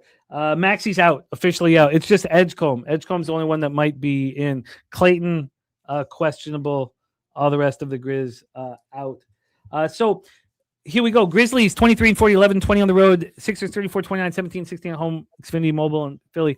Memphis 3-7 post All-Star break, playing at the 8th fastest pace in the NBA. 102.25 possessions a game. They're shooting the ball really well. 47.8 from the field and 38.8 from three. You can imagine with the injuries the Sixers are facing how weak they've been shooting. 45.4 from the field and 33.6 from three. The solution on the Sixers -3. Philadelphia 4-6. 101.45 possessions a game here. I can understand the interest in the Sixers. Let me just quickly get over to the line history. I could get into it. I want to just see exactly what the market has done, but I'm certainly interested in joining you guys here. The Grizzlies have been playing with heart, which has been a bit of a surprise. Philly's now -3. I see a 3.5 with almost no vig. I don't know how appealing that is, but this is this got opened up at 2.5 and immediately moved to 4. This got up to a 5.5. I think there was an expectation that Maxey would come back, or at least more than just Edgecombe would be back. And then from a total standpoint here, we have the 227.5. So just a massive drop on the total. And then, we have the Sixers coming off 14-point loss at Cleveland, both teams on the second half of a back-to-back. The Sixers didn't show much fight. The Grizzlies' loss was more embarrassing because it was at Brooklyn, but I don't think they feel embarrassed at all. I don't know if maybe see if the cash flow will push me here, but at this point, I don't know if I can get there. We need Baylor to step up here, now down 14 in the second half. So 59% of tickets and 95% of the cash on Memphis. God. Hey, Jim, I will add on live under 4 in the Liverpool Champions League game. Okay. -133. Under 4 -133. That's scary, but I'll take it. Okay, I'm going to need more time with Philly. I'm shocked to see all that money on Memphis. So Drewski on Grimes under PRA. Let's roll on. Let's roll on to Pistons Nets, Pete. Okay, Pistons Nets. This is another. Wow, this is a scary one, right? Detroit now lost 4 in a row straight up, including a game to the Nets. Now they're a 15-point road favorite or wherever they are right now, and a very low total on top of that. Nets have won 2 in a row. So if they're tanking their tank right now for a couple of games. Man, I have some opinions on other games on this card. This one, really have no idea what to make of this one. Really have no idea. You have to think that at some point Detroit's going to say enough is enough and just want to smash them. Drewski says Nets cover. Miss Smokeslot says Detroit by 35. I mean, I lean there, but I mean, is it catching a falling knife with 4 straight losses? I mean, I think this is just an early smash and grab. This total is at 2.7. It opened up at 217, dropped down to 216.5, then got all the way up to 220.5 before coming back to 216.5. This is interesting. From a point spread standpoint here, we have Detroit minus 14.5. This got up to 16 before there was buyback, a half-point move towards Detroit. And then cash flow wise, 81% of tickets, 88% cash on the over, 84% of the tickets on Brooklyn, and 51% of cash. Why would so many tickets be coming in? I guess people just think that Detroit's going to completely fall off. I mean, what's happened with Detroit is, they made moves to acquire outside shooters, and they're shooting terribly. Right now, post All-Star break, Detroit's 5-5, 17th fastest pace, slightly faster than Brooklyn, who's just slowed down as the season's gone on. We expect Brooklyn to shoot 44.8 from the field and 33.9 from 3. These are all post All-Star break stats. But the fact that the Pistons are shooting 45.9 from the field and 32 from 3 is astonishing. I mean, the Pistons Brooklyn Nets game was our, the model or the angle that we have where you bet the full game under on a double-digit favorite on the first of a back-to-back. We're 5-1 over our last 6 of those. But we'd never cashed it in that situation with the favorite losing a 20-point lead and losing straight up. Never. I went through all of them. We've never cashed it in that situation. BJ's best bet is in. I'm going to copy and paste that. But I don't understand how the Pistons don't smash Brooklyn right off the hop. First quarter and first half. Now, I don't bet first quarters at this number, but I wonder if I should stop. And then, I mean, you don't want to have 2 units when you're trying to catch a falling knife. Bona over PRA. It's a write it down Peter bet in the Sixers game. So I'm interested in Detroit early, but I want to sit with it and make sure that I'm not just trying to catch a falling knife. Johnny Case's Piston spot. Drewski on Cade 10 plus assist. I agree with all of it. Maybe you have I made up my own cognitive bias, Jim. You want to hear it? Yeah. The recency bias, right? Mm-hmm. My cognitive bias that I just made up is the 2 weeks ago bias. Maybe you have a 2 weeks ago bias. Maybe you're biased from like what Detroit did 2 weeks ago, but they really are not that right now. I'm certainly full of bias. I know that for sure. Dealing with a ton of bias. Billy Fridge says, any thoughts on using Operation Garcia on these teams that are tanking or limiting their good players' minutes? God, it would make sense. I just have no numbers to back it up. I remember I studied Operation Garcia 3 years. I studied it for 2 years, bet it 3rd year, did okay. Bet it publicly the 4th year, got destroyed. And bet it only in the playing games and the game 1 of each series, and then in game 6 of the NBA final, and absolutely smashed it. Made so much money. So I'm hammering it again this year. But I would need to study it. I don't have any numbers to back it up. It makes sense. All right, let's roll on, Pete. Wizards Heat. That's a real thing in basketball. Jim, when Florida State turned a corner this year, some people in the comment section had a 2 weeks ago bias regarding Florida State, and they had turned a corner. All right, let's see. Next game on the card is Washington, Miami. Oh boy. Washington continues to get blown out on the road. 6 straight ATS losses on the road. Last 5 as a double-digit dog, mostly going over. So the opposing team's team total overs are soaring over. Miami covered 5 in a row by nice margins. They're rolling. So I don't know, man. There's some kind of bias that's screwing me up here. Maybe just don't overthink it. Automatically take Miami, although their team total very high. I didn't see where this line is moved, but the first lines I saw were like 16 and 242. So makes a lot of sense. I don't know. It's got to be Miami and over or nothing, right? Oh, it's dropped down to 237.5. There you go. Sitting here at 15.5 points for the Heat. It's not the difficulty of playing a team like the Wizards is looking across at them on the floor. Like I beat myself up for not being on the Jazz last night because I broke it down really nicely on Medicate Monday. But the Warriors with Spencer and all of these fucking guys, they look across and they see the defending NBA championship Thunder and they step up. They look across, they see KD and the Rockets, they step up. You look across and you see the Utah Jazz sitting a bunch of players, and you play down to the level of the competition. The Heat just went into Detroit and beat them. It was at home against Detroit, but they'd gone into Charlotte and beat them. The Heat are playing a very impressive form of basketball, and they beat Brooklyn twice at home by margin. It didn't matter that they were playing weak competition. So, I mean, we all assume they're going to step up here, but it's an assumption that makes me uncomfortable. Miami 7-2 post All-Star break, 9th fastest pace, 102.17 possessions a game, just a little bit faster than them post All-Star break, 102.35 possessions a game is Washington, 6th fastest. Washington shooting 47.3 from the field and 35.9 from three. Miami 48.6 from the field and 37.7 from three.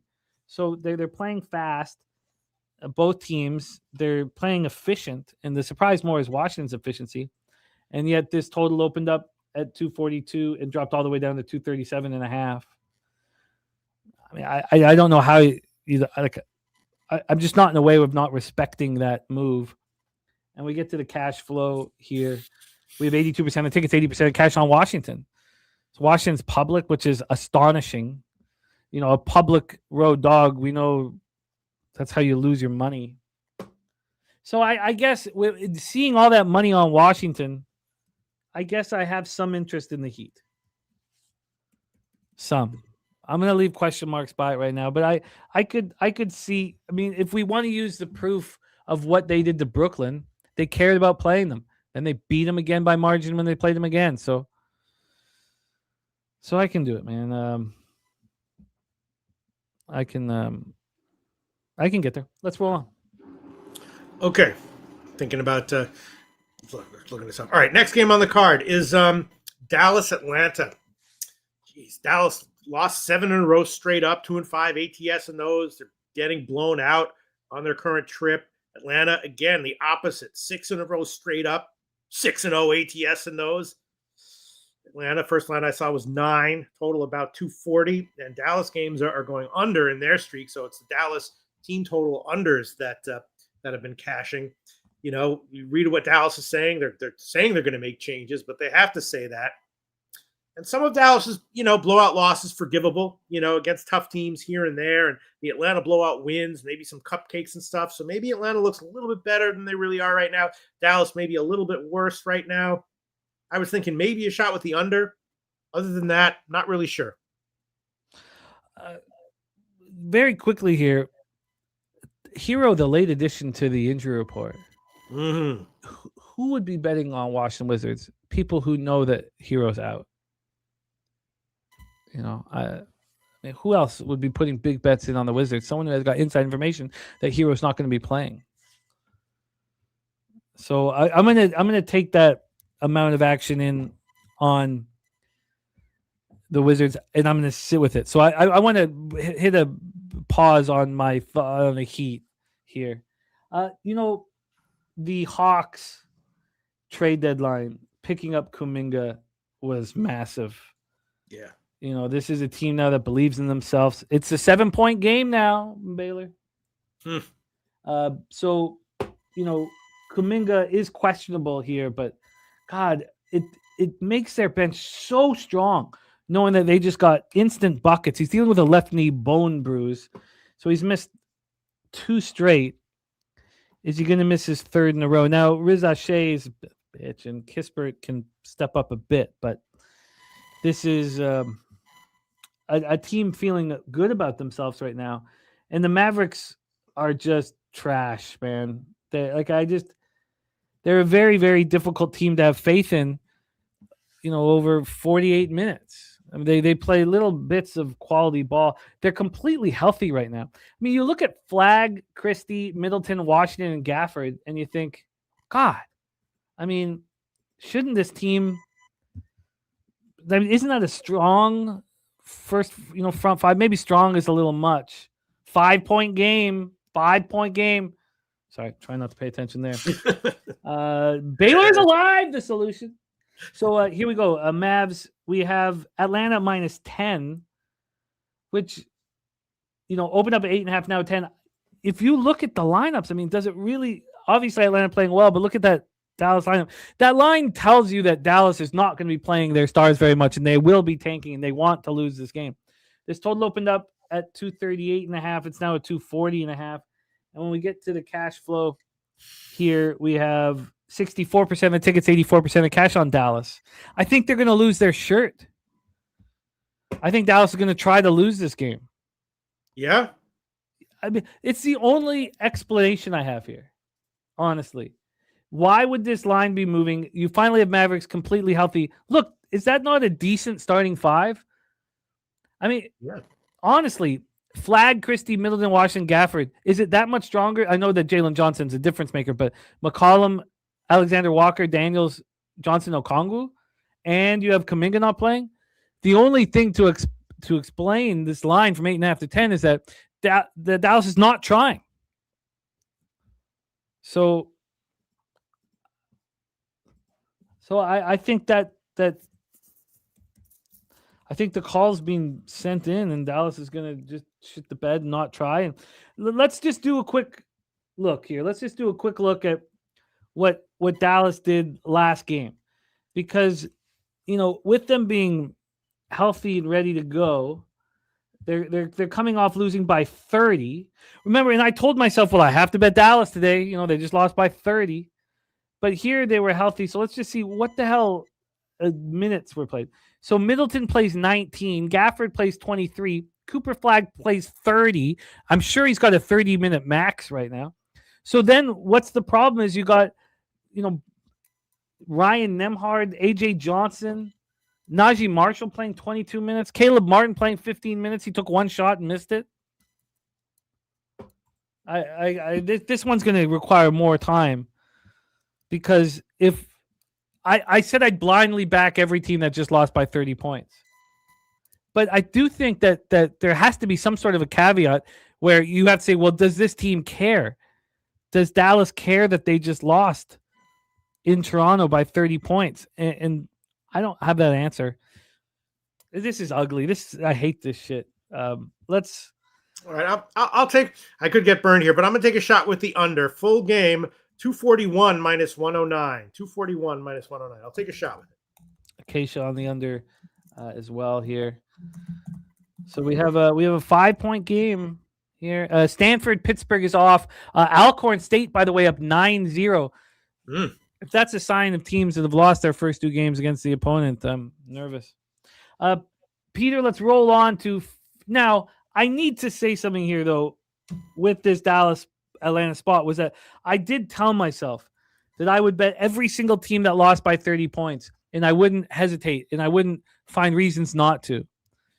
This is so weird when you know that the team isn't trying, and they didn't do it at home. It's not like they were embarrassed at home. So I'm going to need more time on it. Pete, the next spot on the board to lead you into it, our guy, Dutch Boy Fresh, making moves here. We have action here in this one.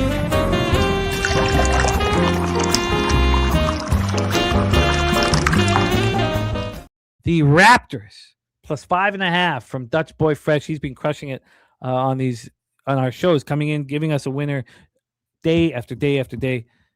Peter, my friend, take it away. Well, Toronto had been slumping, then took it out last game against Dallas, won by 30. Houston, of course, coming off a 25-point loss at the Spurs. And now Houston laying a decent number to Toronto. 5.5 is what I saw. Bit of a surprisingly low total, 218.5. So, is Houston going to bounce back here ferociously If so, they cover. If not, then Dutch Boy Fresh has a winner there with Toronto. Houston been going over, Toronto been going under. If Dutch Boy Fresh likes Toronto, that probably supports a little bit, at least the under. I was thinking about a shot with the under. Very low total. Of course, Houston gave up 145 in their last game. It's a tough one for me. So both teams are on the first of a back-to-back. And the reason why that is crucial here is because, well, first off, Houston's game is going to mean more to them because they have the Nuggets tomorrow night. So obviously an in-conference game is going to mean more than the Raptors coming into town. The problem is they just got waxed by 25 points. Embarrassed. And the last two games at home, they didn't look good. They lost to a Golden State team. They lost to Draymond Green and Al Horford, which was astonishing. And then they didn't really fall. I mean, we covered when they beat Portland in the next game. But, God, we covered the -6 by a point. I was not comfortable for a second here. Then you have the Raptors on the first leg of a back-to-back here. And the reason why it's important is because Murray Boyles is out. So which game is Pirtle going to miss? He's not going to play both of them. We have Jackson Davis out as well. So it's just Sandro is the only 5 that's left. Now, Barnes can play multiple positions and things like that, but that's a problem. So you have an angry Rockets team, going up against what could possibly be just Sandro. I find it so interesting that Dutch is on the Raptors here. This total opened up at 219, went down to 217.5. Now it's at 220. And then from a point spread scenario, we have Houston -5, and it's not moving. Went down to 4, 4.5, got up to 5.5 as a 5. So I don't know what that says about Pirtle. I can't, whether or not he'll be in, but I don't expect him to be in. Why wouldn't you just use Pirtle in a game that you have a good chance of winning against the Pelicans? But again, when you dive too deep into that crystal ball, you can cost yourself money. We have right now 60% of tickets, 63% of cash on Houston, the line not moving. At Circa, oh no, that's FanDuel. I don't care about FanDuel. Let's go to Circa here, and then we'll move past this. Circa hanging the flat 5. Oh, they opened it at 5. Okay. And they haven't announced their action here. So I guess I lean towards the Rockets. But God, I don't know if I want to stand in the face of Dutch right now. And the reason why I lean towards it is because I don't think Pirtle plays tonight. And we're already missing the only 2 other players on our injury report are 5s. So and Justin says Raptors haven't beaten a team above 500 since January. I'm not going to ask for heart and soul from this Raptors team anymore.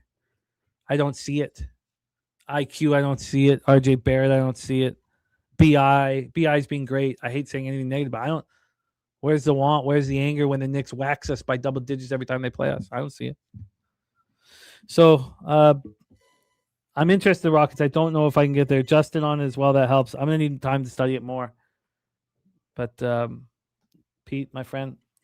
Oh, yeah, we're back to 10. Back to 10. Wow. Moving quickly in this game. So Arizona State up 10 and with the ball. Oh, no, Baylor got the ball back. Okay, Pete, take it away, or are you going to move on? Yeah, even though the line is, I mean, how is I really want to take the under. How is Toronto? It's moving so far to the over, but I'm going to take a shot with the under 221.5 -115. How is Toronto defensively? I mean, we love their defense, but what? We love their defense, but you want Pirtle and or Murray Boyles in. You don't. If you lose them both, it's bad, huh? Well, we still are a great defending team. We have length and we have toughness. And all right, I'm going to take under 221.5 -115. Don't like that it's gotten bet up, but whatever. All right. Loshak under 221.5 -115. Though under Rockets games cash, but I can understand. Let's roll on. Suns Bucks. All right. Phoenix and Milwaukee. Phoenix winning. Right now they head out on the road. They've also been trending under, and the Bucks losing straight up and ATS. last one, was it by 50? Is that right? Yes, this was the one where I felt like I had to. The game before that, they beat Utah by 15 as a 10-point home fave, though. So Milwaukee, and then of course it's just a matter of how shorthanded they're going to be and how much they'll be able to fix that on a day in and day out basis. Phoenix clearly playing well at home. Now they go on the road. I really don't know what to make of this one, Jim. Well, this is the one where I told myself I have to bet the Bucks. This falls right into the system because they lose by 39 at home. They embarrassed themselves in front of their own fans. This is not – it's never fun backing these teams that lost by 30. Here, the line is telling us, go bet the Bucks. It's a pick 'em right now with this trash basketball team missing key players. Drewski, I have to do it. They lost by 30. I have to have enormous conviction not to do it. My ROI on these situations is insane. It's very, very good. Now, I can understand being on the other side, and I'm not trying to, talk anybody off here, but I'm going to do one more pick in South African soccer. Mamelodi Sundowns, -0.5, -182. That's official. Here in this spot, the public is on Milwaukee, 74% of tickets, but just 53% of cash. This one I have to. So I'll fall for the trap every time here. When you embarrass yourself by 30 plus at home in front of your own fans, I have to back them the next game, and so I have to bet the Bucks, and I will. Let's roll on, Pete. Let's roll on. We got to speed up. I know you got stuff to do here, and I can hammer NHL pretty quick. Yeah, no, I'm good. I'm good. All right, let me cool. Okay. Here we go. Next one is Boston Spurs, right? Boston really rolling, winning mostly straight up at ATS over their past 10 games or so. When they lose big, but the ATS wins are also by margins. They're also strong under trending. And the Spurs, of course, had been great ATS. Now they're about 50-50. And the last game was the 25-point win as a 5.5-point home fave. So both these teams rolling. Spurs not great ATS right now, but a little bit undervalued still. Boston rolling, trending under, winning, covering.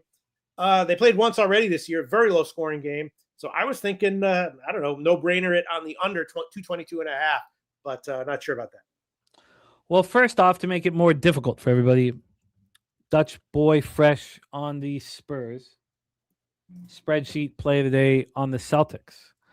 Not only is the spreadsheet play of the day on the Boston Celtics, we've come to a very important part of our program. We have got to stacks. Stacks.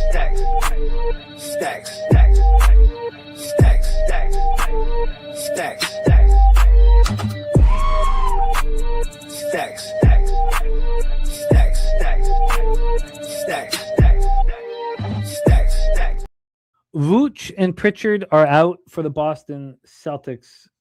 Barnes and out. Water's questionable, so no concerns here for the Spurs. The Spurs are rolling, and it makes me very hopeful for the future and for my futures on the Spurs, which could just, God, would be just heavenly. Who doesn't need 20K? Ugh. Celtics, beating Cleveland in Cleveland, showing their class. They had the debacle over Charlotte. Tatum back in business. The Spurs are monsters, and they just slapped Houston in the mouth. They're a very, very, very dangerous basketball team. I mean, we all know this is must-watch TV. Boston 8-2 over their past 5. They're playing. We didn't go over these stats in the other games. I know we're trying to be quick, but 30th slowest pace in the NBA, 93.3 possessions a game, and they're not even playing that efficient offensively. 45.7 from the field and 36.8 from three. Now they can pick up their efficiency quick. San Antonio 9-1 post All-Star, 101.1 possessions a game. That's 14th fastest and shooting the ball beautifully. 49.8 from the field and 40.1 from three. This is tricky. You destroy Houston. The thing is this is game 4 of a 6-game homestand. It's a great spot for the Spurs. The Spurs want to send a message to the NBA, and here's where they want to do it. Seeing these great cappers on either side of the fence makes it very, very daunting. We're sitting here at a 3.5. It opened up at 3.5, got to a 3 a couple times. We're right back at 3.5. From a total standpoint here, we have the 221.5. This one opened up at 222. And then when we get to the cash flow, 93% of the tickets, 92% of the cash is on the Celtics. It's a lot of money on them. Under 79% of tickets on the under, 9% cash on the under. Circa hanging a 3. They've got 93% of the tickets, 94% cash on Boston. They've moved it from plus 3.5 to plus 3. I don't know why. What would make me not want the Spurs? Well, Justin and Ron Crawford. So, I respect their thoughts, and I'm going to need to sit with it for longer. But maybe should the line be bigger? I mean, the Spurs are 24-6 at home, but how could you give the Celtics more than 3.5? I agree with BJ looking at this and thinking, God, all that money on. I mean, that's an enormous amount of money on Boston. How do we not take the Spurs? And Miss Smokeslot says the hype of Tatum. So yeah, I mean, I don't know if I have the conviction to go up against Ron and Justin, but and the solution saying what we hope everybody is saying. Jason Tatum is back. They'll win this game outright. Mm. What do you think, Pete? I have no idea. My only thought is the under not don't overthink it, super obvious play that I'm going to be kicking myself for if it cashes easily. Yeah. The side, I don't want to bet against either of these teams, even getting points with Boston. Yeah.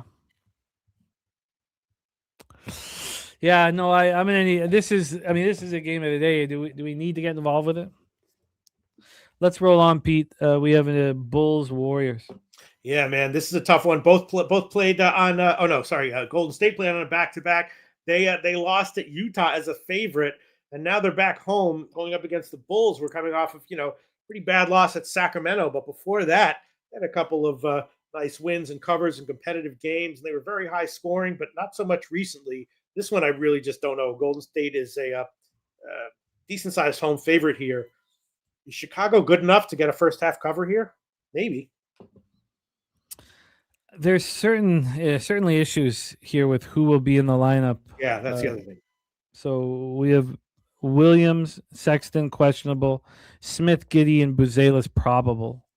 For the Warriors, it looks like they're going to play tonight. So Richard and Moody are questionable, but Zingis and Horford are probable. So it's really saying that the Warriors are going to bounce back here. Chicago playing second fastest pace in the NBA. They've been doing it all year, 103.39 possessions a game, shooting 44.8 from the field and 35.1 from three. The Warriors 22nd pace, 3-6, and 98.09 possessions a game, shooting 45.1 from the field and 33.9 from three. I mean, neither team is playing well. So this total is at 227.5, opened up at 229, so we dropped 1.5. And then we have the Warriors at -6, open up at 6.5, now 6. I think that should be bet. I do. I think that the Warriors should be back here. Yeah, I do, because they were so bad last night. Clearly, they're bringing players back. They care when they come home to San Francisco. I think the fact that they got beaten by the Jazz is something that is helpful. The problem is it's 6. Like, could I see the Warriors winning this game by 4 or 5 and still losing? Yes. But if I look here and see all the cash on Chicago, it's 66 and 58 on Chicago. 84-93 on the under. Yeah, I think the Warriors step up here and deliver at home on the second half of back-to-back after looking terrible. I do. I do. Now, this is a nice part to wait a little bit. I don't think that you need to rush into this bet, but yes, I think that the Warriors are. I think we are very fortunate that they played so bad against Utah. Now, they do play up and down to the level of their competition. So I think that one thing you'd want to look at very quickly here, and we can do that and take 20 seconds, is you want to make sure that as we've seen them play up and down to the level of their competition without Steph involved, you want to make sure that they're stepping up at least at home regardless of the competition. So they lost to the Lakers and Clippers, badly. We're talking about a Bulls team that doesn't want to win, isn't trying to win, and is not going to play heavy minutes on Buzelis or Giddey. They beat Denver at home. I mean, that was with Moody and Pods delivering. They played tough against Boston. I think the problem is the 6 points. I think it's a real problem here. It's a real problem. So Boston, the Bulls play a fast pace, right? They're second fastest post All-Star break, and yet 7 straight unders. Well, they're neither team has efficiency. They're both dealing with injuries. I think that you'd have to look at the Bulls' efficiency with Buzelis and Giddey in the lineup, because it's different than when they're out, obviously. Yeah. So, yeah, it's look. I think the problem is the 6 points. I mean, if you gave me a final score right now of 118, 113 Warriors or 118, 114 Warriors, I would say, yeah, that makes sense, and I lose. So I have interest in the Warriors. I want to see more money come in on the Bulls. Leave it at that. Let's roll on, Pete. All right, Charlotte, Charlotte, now off of 2 bad losses, both as a favorite. They had been rolling, of course. Portland, iffy on their road trip. Then they came home and rolled Indy by 20. I don't know. Is something fundamentally wrong with Charlotte? Is Portland a lot? I know they have some returning pieces that are gelling, so Portland's gelling a little bit. Relatively short line for Charlotte. Maybe I have a 2 weeks ago bias regarding Charlotte, but Charlotte not a decent bet here? Well, I hesitate going up against these line moves. Salwan and Kobe White are out. Sharp is the only one out for Portland, so you have Drew, Kamara, Dia, Grant, and Klingon. It's pretty tough, front five. Shout out to Rez Mob and now Drewski on Blazers money line. I wrote it down, Justin, the team total over. So, because I did, and probably foolishly, but I did move on the Hornets 30-1 to win the East. That's just my third NBA futures bet. First 2 are on the Spurs conference and championship, 33-1, 16-1. Hornets have lost 2 straight. That loss in Phoenix was disappointing. I would expect them to be an angry group. I mean, they're not comfortable with losses. And they shot poorly, 42 from the field, 33 from 3, 67% from the line, turned the ball over too much. I mean, they just played bad. They scored 41 points in the second half. You'd think they're an angry group. My issue here, Pete, is that I respect the line movement. I don't feel like, I never feel like the books are making mistakes, really. And I know that's not true, that sometimes they are, but this is a pretty big move towards Portland. Opened up at 4.5 and went down to 2.5. I mean, I'm just going to respect that. Yes, I think the Hornets bounce back. Chris Warren said, I think Charlotte returns to form here in Portland, but this could go either way, and this isn't like a best bet. Yeah, it's all. Yeah, I mean that's this game makes me uncomfortable, and I would want to be on the Hornets, but I'm not going to say the books are wrong, moving it from 4.5 down to 2.5, or leaving it at 3. So I'm off the spot, Pete. Okay. Yeah, definitely an interesting one. All right, next one, Indiana and Sacramento. 9 straight up and ATS losses for Indiana, and most of those have gone over.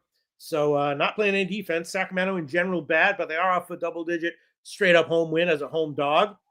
Sacramento laying a little number here. And, the Sacramento, if things go as they have gone, Sacramento team total over, 120 maybe. Should Sacramento roll again? Or is Sacramento good enough to continue the team's steamrolling Indiana train here? Well, no. But Sacramento's playing with heart, and the Pacers just are giving in here. You have Siakam out, McConnell out. Those are 2 guys that you get, fight with. Nembhard doubtful. So Cam, Jones, Naismith, Walker, Toppin, and Huff. And here you have Sacramento at home, playing with effort and energy. They're also 10-22 at home. It's not as horrific as it looks. They played the Bulls and they gave it effort, and there's 126, 120. They played pretty well. And then here you have game 4 of a 5-game homestand. It's the first of a back-to-back, which is not appealing. Lex Steele says, Pacers double result. It's not like this team has much depth here. So it's there very little appeals to me here. But let's take a look at the line history. We have the Kings -3. They opened up -1.5, got up to 4.5, back to a 3. I mean, why would this have opened up at a pick 'em to begin with? I mean, that doesn't make sense to me. Oh, did it open a pick? The first line I saw was 4. Okay, -4. Oh, it was 1.5. So it wasn't quite a pick 'em, but that doesn't make sense to me with the way Indiana's playing on the road and Sacramento trying, but it's first half of back-to-back. It's still opened up at 234. It's now 237. I'll tell you what, none of this appeals to me. Will Rondo says Kings cash. Westbrook is back playing like he used to. Yeah, this doesn't appeal to me. I do not. I think that the Kings at 1.5 is why would they be 1.5? It doesn't make sense. So I don't care that it moves to 4. I do care that it comes back a little bit. So I'm not involved in this one, but we have a big one to close up shop here. Yeah, I'm just saying, why not the over? Miss Smokes and Justin both liking the over in this one, although Drewski liking the under. All right, yeah, let's just move on. Okay, ready? Yeah, let's roll. Minnesota Lakers. Minnesota, had won 8 of 9 straight up, but only 4 and 5 ATS in those. And then their last game, 25-point home loss as a decent-sized favorite, and 5 straight unders for Minnesota. Lakers, last bunch of games, mostly winning and covering straight up in ATS and also trending under. You got to assume Minnesota's going to want to bounce back hard off the terrible loss, but the Lakers, no slouch right now. And I was thinking just no-brainer at under 234 as well. Yeah, Minnesota does this. They play, they do something egregious, and then they bounce back. And I really would expect them to do just that here. Oh wow, Baylor hit that 3. Baylor hit a 3. Well, there's a chance with the 9. It's a 7-point game now, with 20 seconds left. So LeBron James is questionable. We backed the Lakers against the Knicks. I mean, what we expect to happen here is LBJ comes back, and the Wolves smack him in the mouth. Now the Wolves are on the first of the back-to-back. They face the Clippers here tomorrow night, so they don't have to move. 13th fast pace for Minnesota, 101.13 possessions a game. Lakers 23rd fast pace, 98.05 possessions a game. Minnesota not shooting the ball very well, just 35% from 3 post All-Star break, while the Lakers are 39.9% from 3. Really, playing, shooting the ball very well. I think that this is just Minnesota Timberwolves 101. You wait till they no-show, and then you back them. The question you have to ask yourself is the line, right? So, Lakers have won 5 of 6. This is game 3 of a 5-game homestand for them. So let's just go over the line history and the cash flow, and then we can make decisions. So this totals at 234. It opened up at 233. And then from a spread perspective here, you have Minnesota -3. They opened up -2.5, got down to 2. Now they're a 3.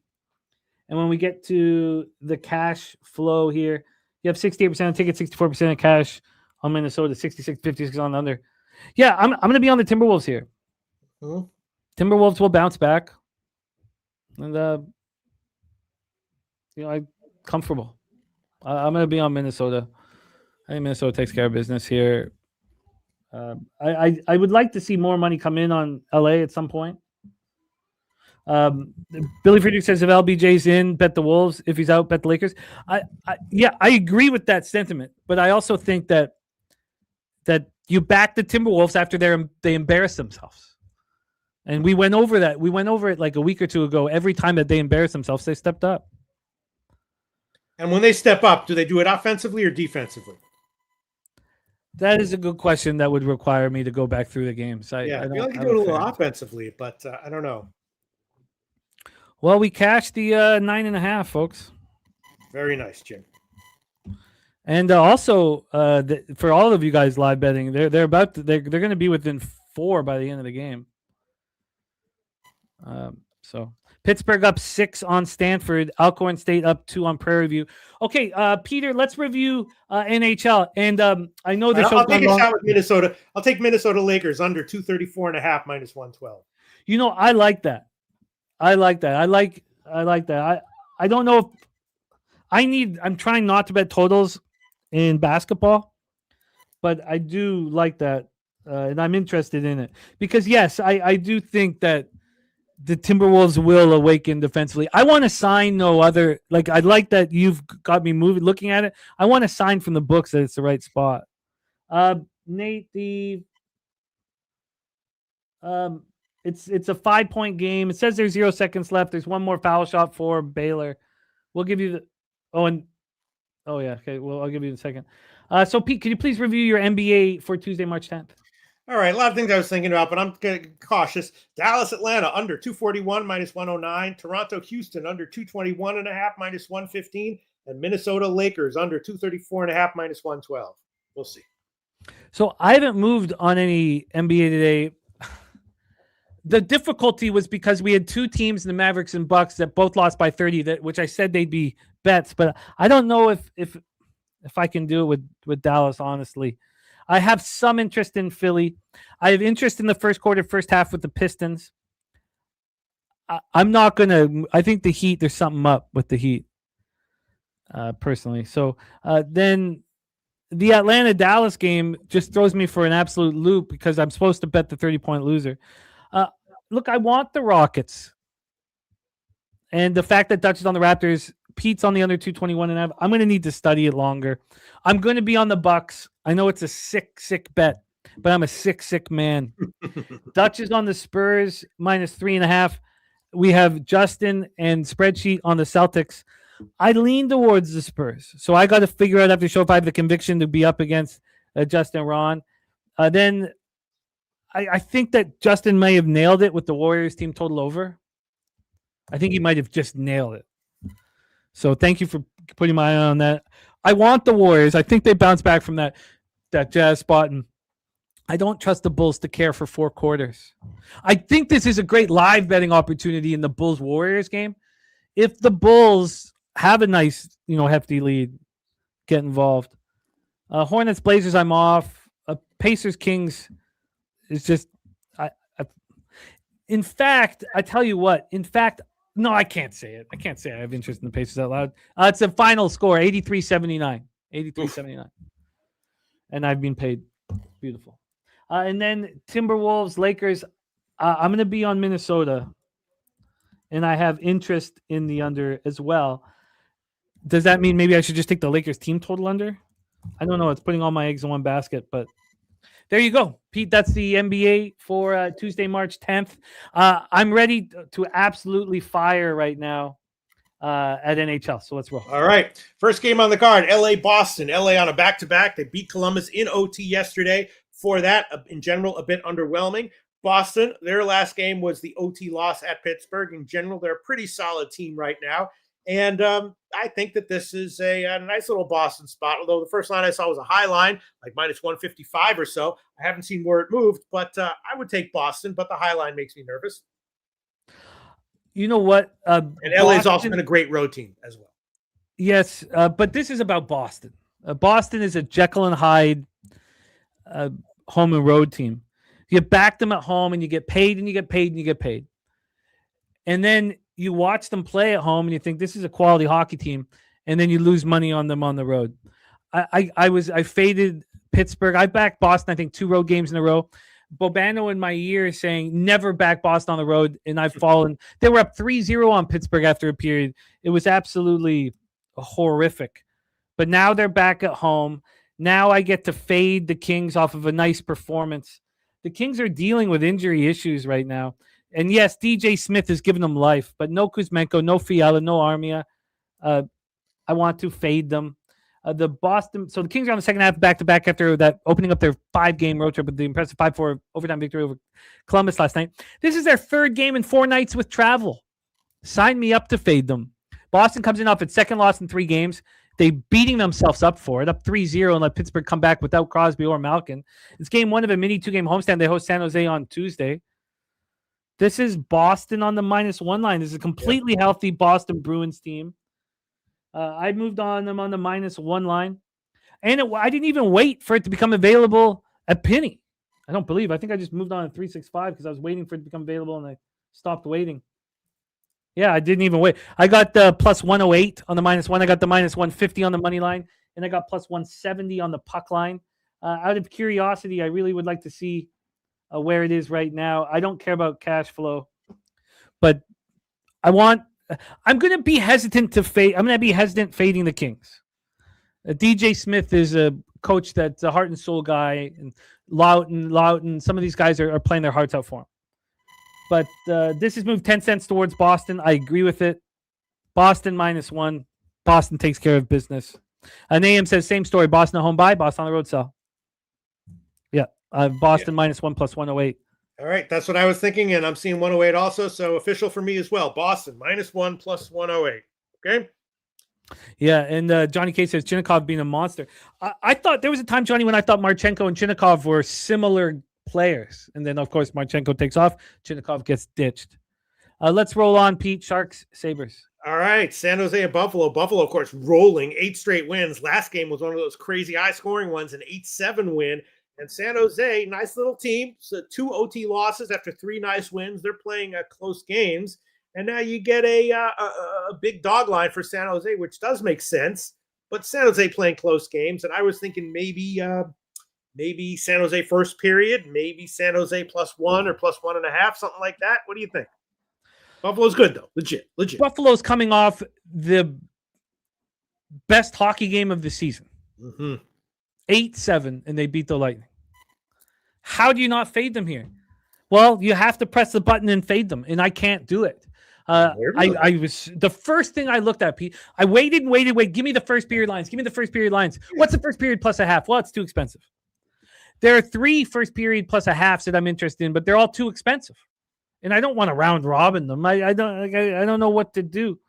I don't know what to do here. I've got Nedeljkovic and Lyon listed. Are they going to actually be starting?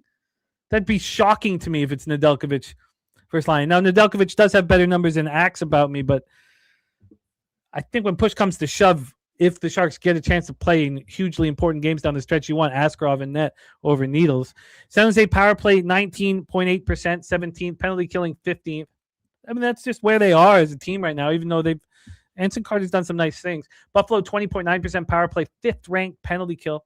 Sharks opened up their post-Olympic break with a 6-game homestand. And they went 3-1-2. 3 of those 6 games went to overtime. They lost the last 2 on back-to-back nights. Friday, they lose 3-2 in overtime for St. Louis, and then 2-1 in overtime to the Islanders on Saturday. And this is game 1 of a tough 5-game trip. The Sabres on game 3 of a 5-game homestand, but it's also their 3rd game in 4 nights. Now, they've all come at home. And right now, the lines move slightly towards San Jose. I think San Jose is a dangerous team here in their first road game. Now, they've been at home for an awfully long time. We're going to talk about another team in a very similar situation, the Ducks, who I am fading. The Ducks haven't played a road game since January 29th. I'm sure the Sharks are around the same number. I couldn't get there, Pete. I'm afraid to fade the Sabres. Well, I'll tell you what I will do. This is maybe a little bit crazy, but at Penny, I'm going to take first period under 2 -149. Now, that could lose, but, Buffalo coming off that huge game. San Jose will probably want to play competitively, try to play well. First period under 2 -149. I'll make that official. Here in business, I don't know how. Yes, I agree. AM says Sabres are overvalued right now and in a letdown spot. Whoops. Sorry, go ahead. Oh, it just AM saying Sabres are overvalued right now in a letdown spot. I agree. But there are consequences to our action. And I am afraid to hit the button. And so maybe that means I just stay off. I wish I could get the Sharks at a decent price, first period plus a half, but I can't. So it's nothing for me. Pete, there's questions if that sound is a Xerox. No, machine. That was just I hit the unmute on the show. But I mean, San Jose, it's not like Buffalo's playing San Jose's a capable team here, right? Yes. Yeah. They're a capable team. I'd love to get the Sharks first period. This isn't play. These aren't play bets. This is fucking your money. And I'm not I'm really disappointed in my hockey season. I got down 2 units.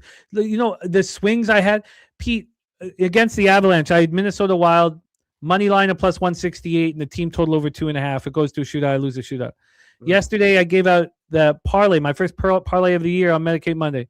It was Jackets, Capitals, and Senators. I bet the Capitals and Senators on the -1 line. The Jackets play very questionable defensively and then lose the game in overtime. Don't touch the puck in overtime. And the swings are so massive. I'm just hesitant. Yeah, I look, I don't think I can get to the Sharks first period. Okay. But I'd like to. And then I'll ask you a question about a round robin on the plus a halves, which I thought about a lot this morning, but I can't do at this point. Let's roll on. I find the next game the most interesting game on the board. Okay, next one is Toronto and Montreal. Toronto, 7 straight losses. Montreal back from a Cali trip. First two were losses. Last one was a win at LA. Both teams are very high scoring in general right now. Is that likely to continue here or a trap? And of course, the Leafs got booed off the ice in their last game. But I feel like there's so many weeks when we're doing this show with you, Jim, and I'm like, or sometimes I'll be talking with Mr. Goatstar. I'll be like, all right, now the Leafs got booed off their home ice in their last game. How do we respond here? Does Toronto have fight in them? Maybe they just aren't that good. Well, I am on the Toronto Maple Leafs here. Okay. All of my life during this time of year, when the 3 teams, the Senators, the Habs, and the Leafs play each other, the underdog is live. The Leafs have shown no heart. Well, what happens when you hear the anthem in French at the Bell Center and you look up at the rafters of the team with the most Stanley Cup championships in history? You look up at the Hall of Famers, Beliveau, the Richards, Dryden, Larry Robinson. You look up at Lafleur, and you want to play some fucking hockey. And look at how horrible Johnny K's Montreal best bet. I get it. Billy Friedrich on Montreal -1. Look at the situation. The Leafs on Saturday lose 5-2 to Tampa. The Habs on Saturday beat LA 4-3 so they don't get swept on their California trip. So on Sunday, they fly from LA to Montreal. That's a long flight. Monday, they get the day off because they have to handle all this shit because they're back home. And then they play here. There's a huge advantage situationally for the Toronto Maple Leafs here. And they'll step up against the Habs. And it's so I had moved, and I'm going to double down. That's how much conviction I have on the spot. And yeah, I could lose. Sure, I'm on a dog. I could lose. I'm not. We're not talking locks or anything like that. But I'm going to double down, and I'm going to move on to Toronto Maple Leafs first period too. And I almost wish I had only moved on the Leafs first period. This line's not moving. It opened up at plus 146. It's now plus 145. Everybody and their mom are going to be on the Habs. And I got a message from Turnsey this morning at 6:30 a.m. And he said, Rusty Kuntz play of the day is the Leafs. And I told him, look, I'm already on them. So here we go. I'm on the Leafs. And I imagine every single person here is going to be on Montreal. And that's, I get it. But let me also say, if this was the Leafs as the favorite and the Habs were the dog, like it's been in years past, we'd all be on the Habs. If it was the Leafs the favorite and the Senators as the dog this time of year, we'd all be on the Senators. So you guys are just not betting the Leafs because they're so publicly playing bad. And I think that's a mistake. We shall see. I'm on the Leafs, and I haven't bet the first period yet, but I'm going to double down because, man, are you going to see every single person that is alive other than Ternsey and I on the Montreal Canadiens today after a 3-game California trip while Toronto's been sitting here? And also, you don't need right now 90% of the tickets, 94% of the cash on the Montreal Canadiens. Line's not moving a cent. Hey, I'll go to battle. I'll go. Let's go.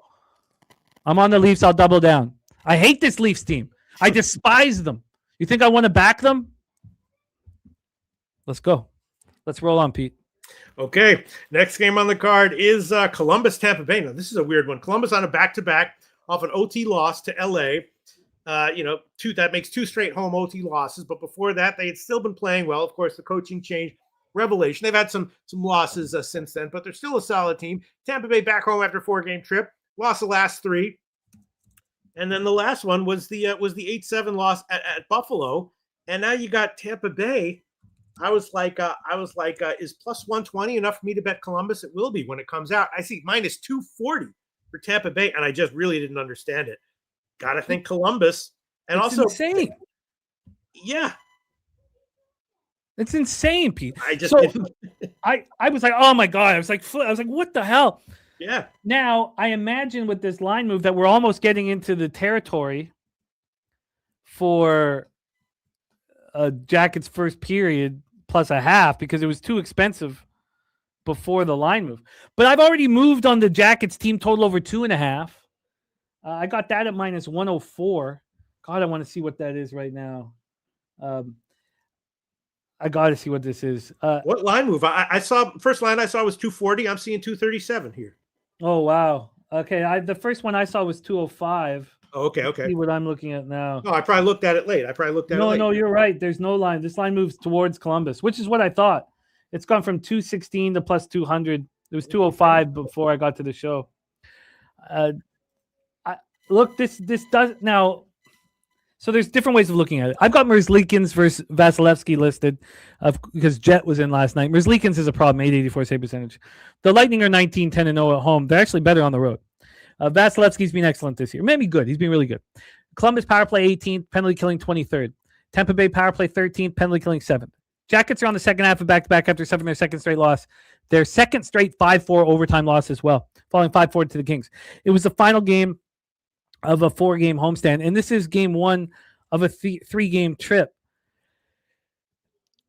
I just, the Lightning coming off the 8-7 loss, nobody wants to fade the Lightning off of a loss, but this number is ridiculous. It's absolutely ridiculous. Columbus is a good hockey team. We've seen these teams play twice this year. Columbus won both games. Now they've both been at home, 3-2 and 8-5. Does that make Tampa Bay even more ready? Tampa Bay is going to play their 3rd game in 4 nights, and they just got home from a long road trip yesterday. Is it terrible? Now, yes, Columbus on the second half back-to-back, but they lost that game. I want to bet Columbus so badly, but it's just hard to press the button. It's hard to press the button. Look, Tampa Bay's lost 5 of 6 games because they were playing above their head. So, and Am's right. He says this line's begging for action on the Jackets. Now, I took the team total over 2.5. I'm comfortable there. I got that at minus 104. I'd love to see where it is now. But yeah, is this line like what AM's saying? Is it begging us to move on this, talented hockey team that's a plus 200 dog, Pete? I'm definitely going to take Columbus first period plus a half at just minus 138. And I don't know. I'm thinking about the under as well. Well, if you can get that at minus 138, that's what I want. I want to back Columbus early. So I that's what I want. It was just too expensive. I think I was getting minus 140. If we can dip under minus 140, I'll be interested. Yeah, minus 140, 138. Yeah, I'm saying 138 is what I'm getting right now. But still, says the Blue Jackets team has been public for the last 2 months. The books don't just give massive money on them for no reason. Yeah. No, that's absolutely legit, AM. Completely fair. But I think Columbus can score goals. That the over 2.5, Pete, I got it minus 104. It's available minus 103 now. So it's not like that's moved in my favor. But that first period plus a half, I find very, very appealing First period plus a half right now, minus 138. Yeah. They have lost people cash the last few. Steve G on Tampa Bay team total over. I get that. I don't want to put a second unit down, but I like where you're at with that first period plus a half. I like the Sharks first period plus a half as well. But let's roll on, Pete. And I'm also going to take the full game under 6.5 minus 102. I'll take that one as well. I understand some people might not like it. I'm taking it under 6.5 minus 102. Columbus, I've got an under I love late in the card. That's fun. But, okay. Under 6.5. Okay, all right. Next game on the card, Detroit and Florida. Detroit not good, but they do win once in a while. They off a 3-zip shutout win over the Devils. Florida back from a road trip.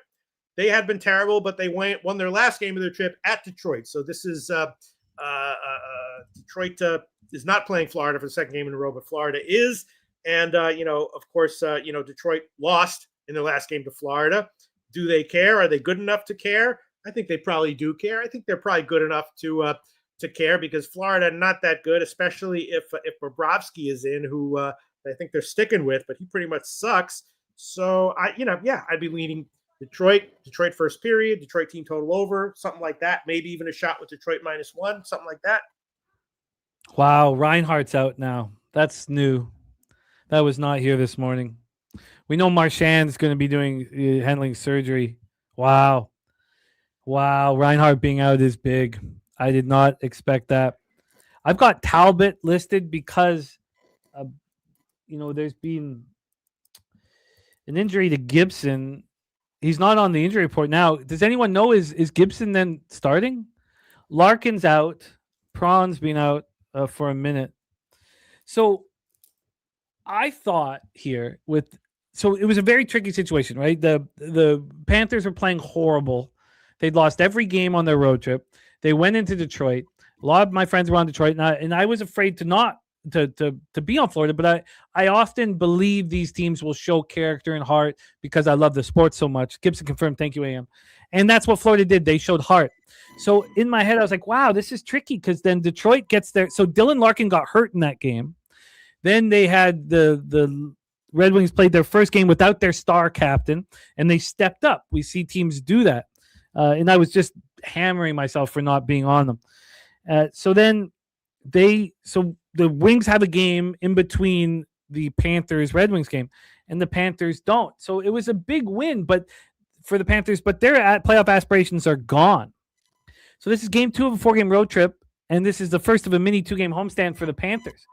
Tarasov confirmed. Okay, thank you, AM. Well, that would help the backers of Florida. But now you add Reinhardt being out on top of Marchand.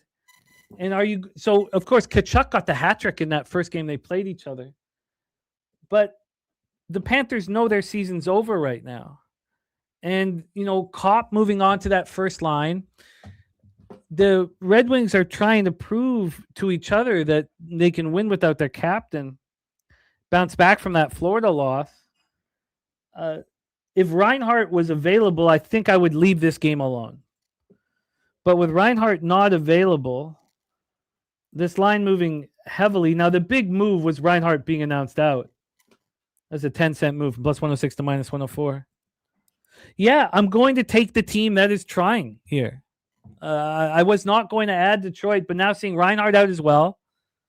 Look, Florida knows they're just playing out the string here. Detroit's not. Detroit has everything to gain from playing their very best hockey here. I'm going to go with the line move, although I do think it's partly because of the Reinhardt injury. I was going to stay off for Florida. Sorry, Tarasov is in. I think that's a boost for Florida right now. But, yeah, definitely. But I think Gibson coming back from injury, the boys want to step up with Larkin hurt. Mm-hmm. Reinhardt's the difference maker. You take Reinhardt out too. I mean, look at this. Well, let's just quickly touch on these Panthers lines here, and then we'll move on here.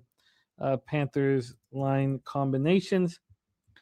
This to me is Lundell, Rodriguez, Luostarinen. Jesus. Now you got Bennett, Verhaeghe, and Tkachuk. I mean, that's dangerous. Nosek, Simiskovic, and Greer. Then on defense, I mean, look, they're still. I mean, on paper, the Panthers are still better than the Red Wings because Red Wings are missing Larkin. The issue is you have one team that's trying and putting everything on the line, and you have another team that's not. So I'm interested. I'm very interested in the Red Wings, and I expect to move on them here. The Panthers don't care. Did they care about snapping their losing streak? Yes. Are they just going to beat the Red Wings again? I wasn't going to move on this game. I think I do now. I think I'm on the Red Wings now. Let's roll on, Pete. Flames. I'm taking 2 plays. I'm taking Detroit -1 plus 174, and I'm also going to take the under 6 -114. I love Detroit unders. Yeah, I love Detroit unders. I would love to triple up with the Florida team total under, but I won't. Just 2 plays. Let's see. I want to look at that total for a second because we talk about the term familiarity breeds contempt. These teams just played each other. Tkachuk got a hat trick. Now, there's been a pretty legit move towards the over. But I mean, now you're getting the 6 at a better price. Huh. Yeah, I like your under. I don't know if I get there, but it makes sense to me. It makes sense. Let's roll on to Flames Rangers, Pete. Okay, Calgary and the Rangers. Calgary on a back-to-back. They got blasted at Washington yesterday. Overall, sucking. They do get a win, surprising win here and there. Man, do I break down a sport or what? Overall, sucking, but they do get a win here and there. Rangers also on a back-to-back. They beat Philly yesterday, and they've definitely been playing better in their last 10 games or so. My only concern is Quick in goal for the Rangers? I assume so. It's a major concern. Yeah. Normally, I'd be taking the Rangers because I think Calgary is just like, they don't have it, and they're not going to try to have it, especially not on the road. And the Rangers do see, Rangers, a low-character team, when things don't matter, that's when they step up. But Quick really sucks. So I don't really know what to make of this. I guess maybe an over, though. There are a few teams right now, and this is part of our advantage with this time of year. There's a few teams now where, I wasn't traded. I'm here with the guys. And they relax a little bit. And the Rangers are one of those squads. Zibanejad looks great right now, and he's had a terrible year. Lafreniere, Alexei, the number 1 overall pick, who's been such a disappointment, who's getting paid like $7.2 million a year, is stepping up playing because they know, okay, we're here. I'm staying in New York. The Flames, we had a chance here to fade the Flames after beating Carolina. I told you it was a gift. An absolute gift. And I was like, is this the last chance all year you're going to get to sell the Flames high? My God, it was when the Flames scored 2 shorthanded goals near the end of the second period. I was like, what am I, just snake bit? I was going to lose my shit. But the Flames should be faded. The Flames should be faded in every situation on the road. I even said to somebody, was it TJ? I said the Flames won't win the road game all season. These teams that have nothing to play for, they step up once in a while at home, but they don't on the road. Now, the fact is you got to back Johnny Quick. And no way. I guess it's a no way, but now it was going to be a no way. But now talking about the game here, the Rangers are so much stronger on paper. They're coming off a 6-2 win at Philadelphia to feel okay about themselves. The last time they were at home, they won 6-2 at home. And the Flames are just not made for winning games on the road. So let's just look at Johnny Quick's last few games and see if we can get past it. See if we can get past how bad he is being playing. So his last game, he allowed 5 goals versus New Jersey. That was his first game, post-Olympic break. The game before that, he played well. He allowed 1 goal versus Carolina, 5 goals versus Pittsburgh. He allowed 2 goals versus New York Islanders, 3 goals. So here, I think one of the things that we need to establish here is that if you look at Johnny Quick's last 5 games, and we can go a little bit deeper, but he's been horrible on the road, and he's been okay at home. Now, he had an 8-4 loss on January 14th at home versus Ottawa where he allowed 6 goals. If you put a line through that, the game before that, he allowed 3 versus Seattle, which isn't great, but he allows 3 to Boston, he allows 2 to the Islanders, and he allows 1 to Carolina. Billy produces Calgary 3-4 on the road in the second game back-to-backs. They have made they've lost key defensemen. They've made trades. I think the Rangers should probably be backed again, and we should look past Johnny Quick. I would like to see what the cash flow is because there's not a big favorite here. Please tell me it's on Calgary. 50-50 with 62% of the cash on the Rangers. Circus moved it a cent towards them, but Circa has more of the money on Calgary. Johnny K says fade New York after a big win, which is what we did with Calgary, but this has been the saddest group of hockey players that anyone could imagine. And sometimes when you're that terrible and you have a win, it's not the worst case scenario when your season's over. I don't know what's happening to my phone here. That's fine. Okay, there we go. So I'm become interested in the Rangers again. I can understand fading them after a big win. I can understand that whole mentality, but their shoulders have been so heavy. They've been just hammered with criticism nonstop. They've got a few guys out of the room. Now they know we're all staying. If you look at these two teams on paper, the Rangers are much better. The problem is you got to get past Johnny Quick. As a solution, just because they want to get rid of anybody with value right now. They're building for the future. I think it's the Rangers. I don't think the Flames win another game on the road this year. I think the Rangers should be betting. I'm going to bet them. Let's roll on. All right, hope you cash. I'm going to pass on that one. Next game, Pittsburgh and Carolina. Pittsburgh got kind of a revenge win against Boston in their last game in OT. Carolina, excellent. Back from a 4-game trip. They split the trip. They lost their last game on the trip. Before that, they were mostly winning. Overall, an excellent team. Makes sense that they're a huge favorite here. I don't know if I'd want Pitt first period here, but I don't know if I'd want Carolina at this line either. Carolina much better, but the line reflects it. And that's my take on the game. I'm going to pass. I don't care that Carolina is coming off of a loss. I don't want them. That was a 4-game road trip. They didn't look very good in it. And, they're coming home to play a very angry, tough Penguins team playing without Malkin. Angry is not the right word, but playing without Malkin and Crosby, wanting to show everybody that we can win without Malkin and Crosby. And that was a very impressive, victory over the Bruins, down 3-0 after the first period, come back and win in overtime. The Hurricanes come home from a long Western trip. Now, they did have the extra day off, which helps them. You want to back Hurricanes after a loss. But I just didn't want... Penguins are playing with a ton of heart and character, and Carolina has to come back off of a Western trip. If there was one less day, if they had one less day where they flew back yesterday and played today, I'd be on Pittsburgh or beyond Pittsburgh first period. I think Pittsburgh is shot out of a cannon here early. I understand why the lines move towards Pittsburgh. And, we have AM saying over 6 as this game flies over. I'd been expecting Pittsburgh to struggle to score, and they did initially without Malkin and Crosby. This one opened up at a 6.5, and it's now a 6, so we've moved towards the under. Anderson in for the Canes is Billy Friedrich saying 9-11-5, 3.16 goals against average, 872 save percentage, being terrible. And the special teams are so good for Pittsburgh, but that's predicated on Sid the Kid. Goes to spare out for Carolina. This is no move here. I can't move on. I wish Carolina wasn't coming off a lot. If they were coming off a 5-1 win against Calgary, I'd probably be on Pittsburgh first period, but this is no action for me here. Okay, next game on the card is Islanders and St. Louis. Islanders continuing on their road trip. They lost 2 or 3. They won their last one. St. Louis, what a weird team. Now, this is where Jimmy the Bag's expertise really comes into play and really matters. St. Louis, terrible team. Then all of a sudden they go on the road and they win 4 in a row. Last one, a 4-zip shutout win at Anaheim. And now they're back home. So did St. Louis turn some kind of corner? Are they good now, or do they suck? When they were losing, they were also going over. So all of a sudden, their defense is suddenly improving, all on the road. And all their road wins were all nice dog lines.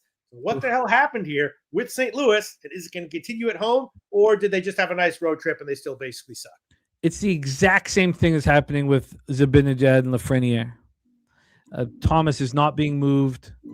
Colton Parayko said no to the trade to the Sabres. Trade deadline's over, and we're staying. We've watched what Monty's been able to do with teams in the second half of the year. So the Blues go in and they sweep this road trip.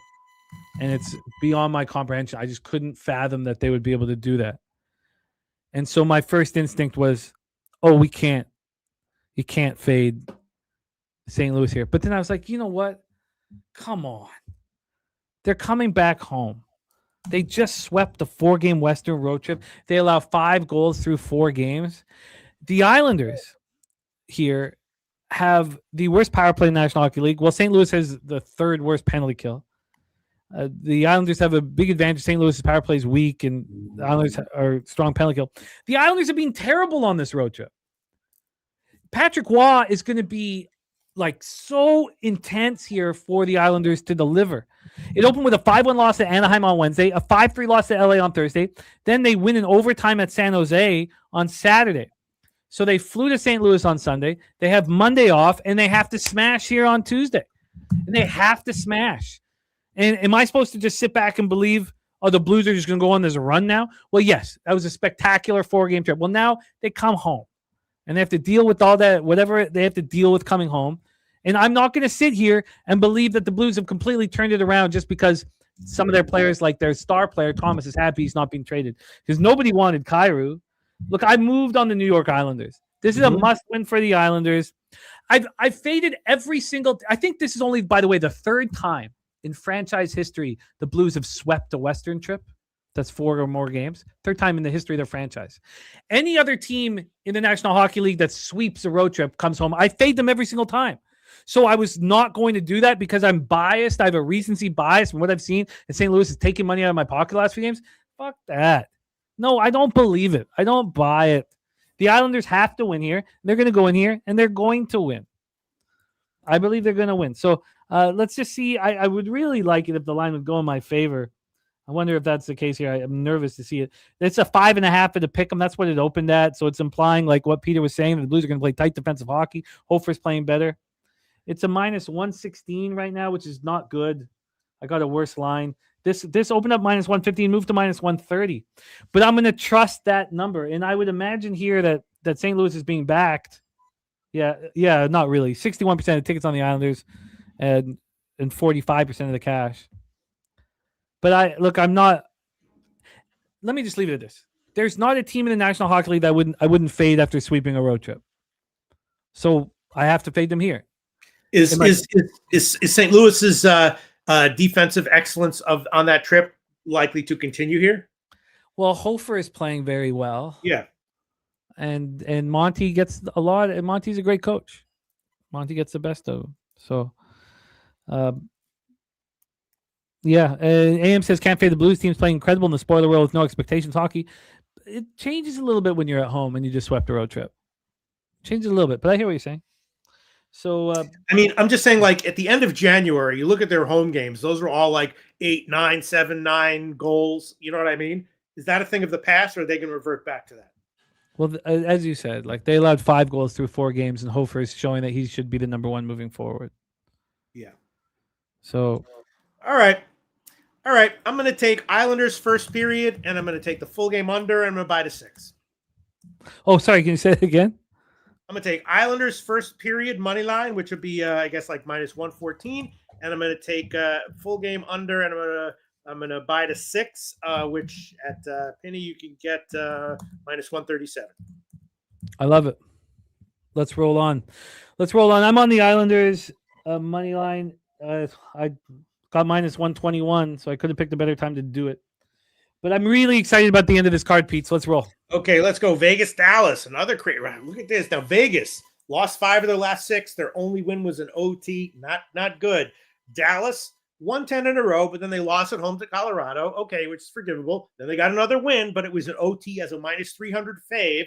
So Dallas still excellent, but maybe not quite as awesome as you would think. But then again, they're not laying minus 240 here, as opposed to like Tampa Bay against Columbus. Just laying minus 160 was the first line I saw. Seems like Vegas just can't stop anyone defensively. And, in Vegas' defense, I guess they had some losses against a good collection of teams. Every team that they played was like a pretty good team, but now here they're playing it again. So I don't know. I was thinking maybe no-brainer Dallas minus 1 and maybe Dallas team total over. Those would be the no-brainer plays. And they're worth betting. Yeah. No-brainer. No-brainer. Just like Peanut, myself, the no-brainer. Stars minus 1 here. Ottinger's not been very good this year. He needs to step up. These guys are not in the same division, but they are rivals. They know that this could be the Western Conference Final. Now we don't think it's going to be the Western Conference Final. No one does, but the Stars care about beating the Knights. The Knights have the third-ranked power play. They still have their captain Mark Stone, who's having a great season, 60 points, 43 games. Hurt. Ottinger needs to step up, but the Knights coming off their 5th loss in 6 games, 4-2 at home to the Oilers on Sunday. I was not only on the Oilers, but I also, for the first time I can remember, I took a team total under against the Oilers. I took the Knights team total under in that game. And that's how convinced I am. And we'll get into it. The Oilers sent a huge message at the deadline. Bowman, Stan sent a big message, and we'll go into it. But here, Dallas comes in off their 11th win in 12 games, 4-3 in overtime at home over the Blackhawks on Sunday. Game 3 of a 6-game homestand. Look, there's a problem with Vegas. They don't look good. Their goaltending's weak. You can tell their defense doesn't have confidence in their goaltending. I hope this line's moved towards Dallas. I felt like the line was right where it needed to be. Opened up -145. We haven't had very much movement. I got -150 and +170 from 365. It's another game where I guess I didn't wait. We have 54% of the tickets, but 58% of the cash is on Vegas, which is fine. I'm gonna fade Vegas a lot down the stretch.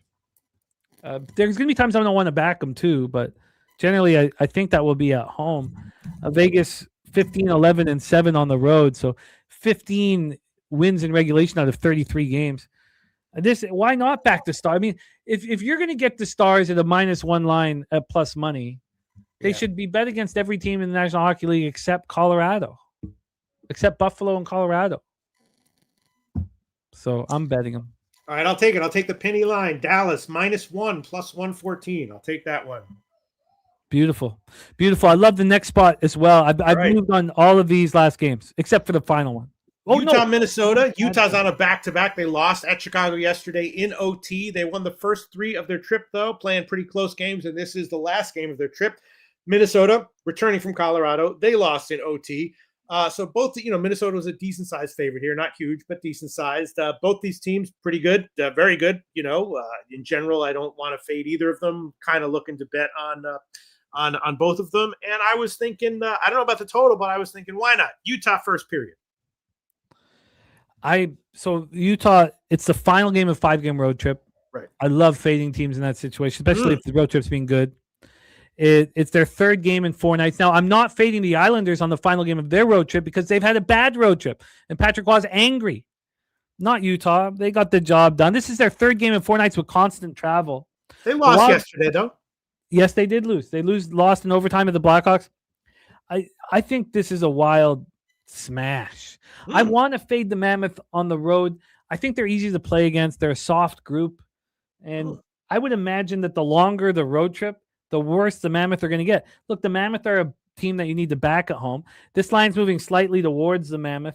I'm going to be betting the Wild, just like I did against Colorado. I'm going to be betting the Wild every single game probably for the rest of the season. Damn. And I got them here on the -1 line.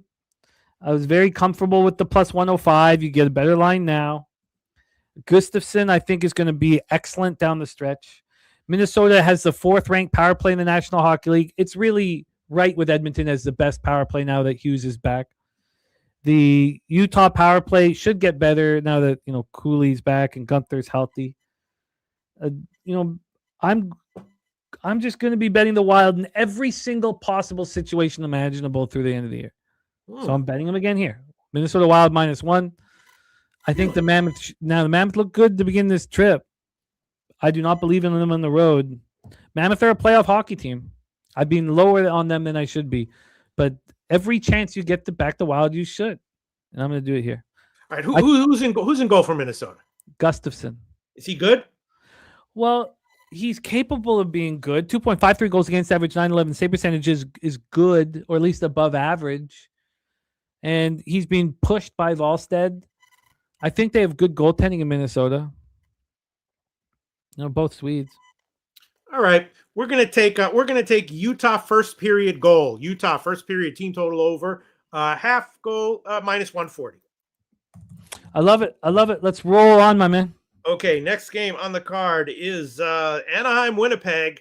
Here we go. Anaheim won 7 of 8, all at home, though. Lost last one, 4-0. Now they head on the road. Winnipeg won all 3 on their homestand, but 2 are in OT as big favorites.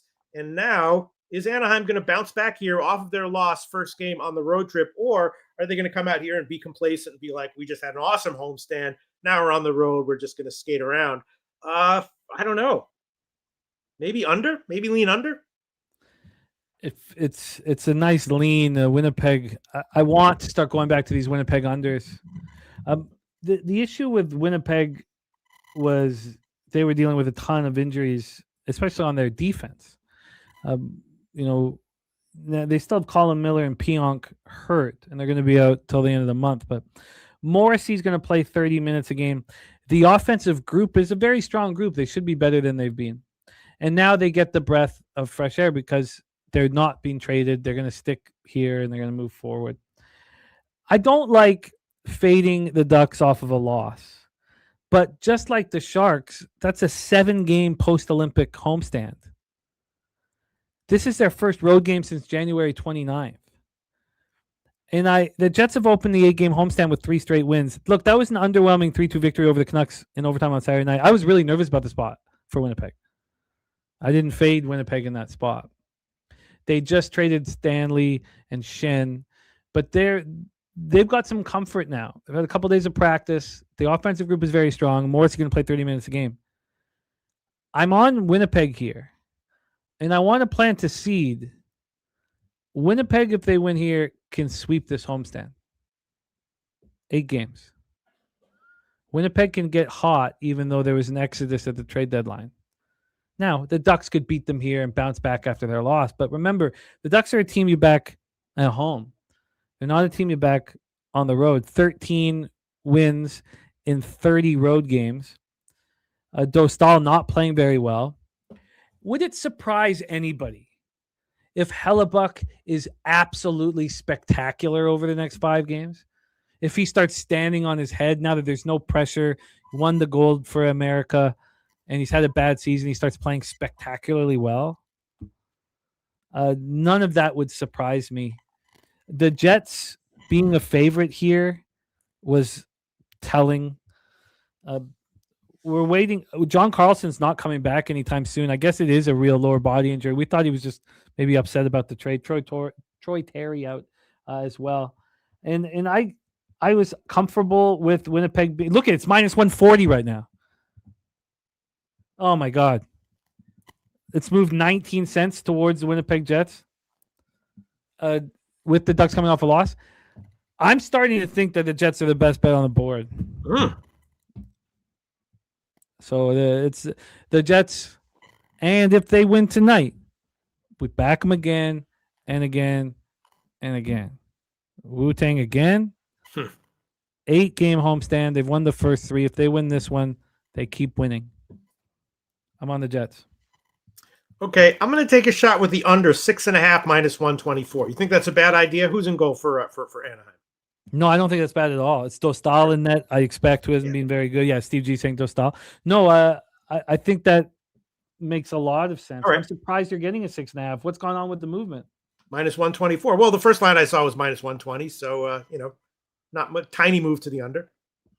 Wow. I would say that's too high of a number, especially if you like Winnipeg to win. Wow, it's moved. This you could have got that 6.5 minus 109 at first. Now it's minus 124. Ooh. Wow, so that's I like that. I like that move. I like the under 6.5 because even if they don't control the play, I might add that myself. Even if they don't control the play, it's Hellebuck. I think he stands on his head now. I like that. I think I'll join you. Okay. I'm just worried that Winnipeg wins at 6-1 or something like that, but I will see. After Anaheim losing 4-0, I don't think we haven't seen the Ducks on the road in a long time. I don't think they no-show. Yeah. All right. Next game on the card, Edmonton, Colorado. Edmonton, very inconsistent. Sometimes they get you nice wins. A lot of times they get beat.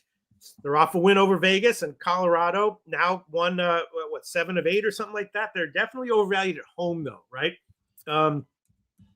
3-1 in their last 4 at home, but that includes like an OT win.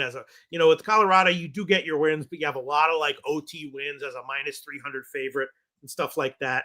And before that, of course, they were 1-5 in a 6-game span at home, including 3 losses at -300 higher and 2 other losses at -200 or higher. So, wow. That was pretty incredible. Here they are, -170 or so against Edmonton. I don't know. Got to think maybe shot with Edmonton as a dog. What do you think? I heard that, Steve, about Yari in the heated argument. So we have AM on the over 7 plus 105. Justin on the over 7. Johnny K says, love this over.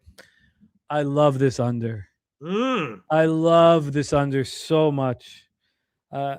The trades that the Oilers made, did you notice no snipers came in? It was all about fortifying their defense. And we saw it against Vegas. I was on Vegas team total under, and I was on the Oilers. These teams despise each other. And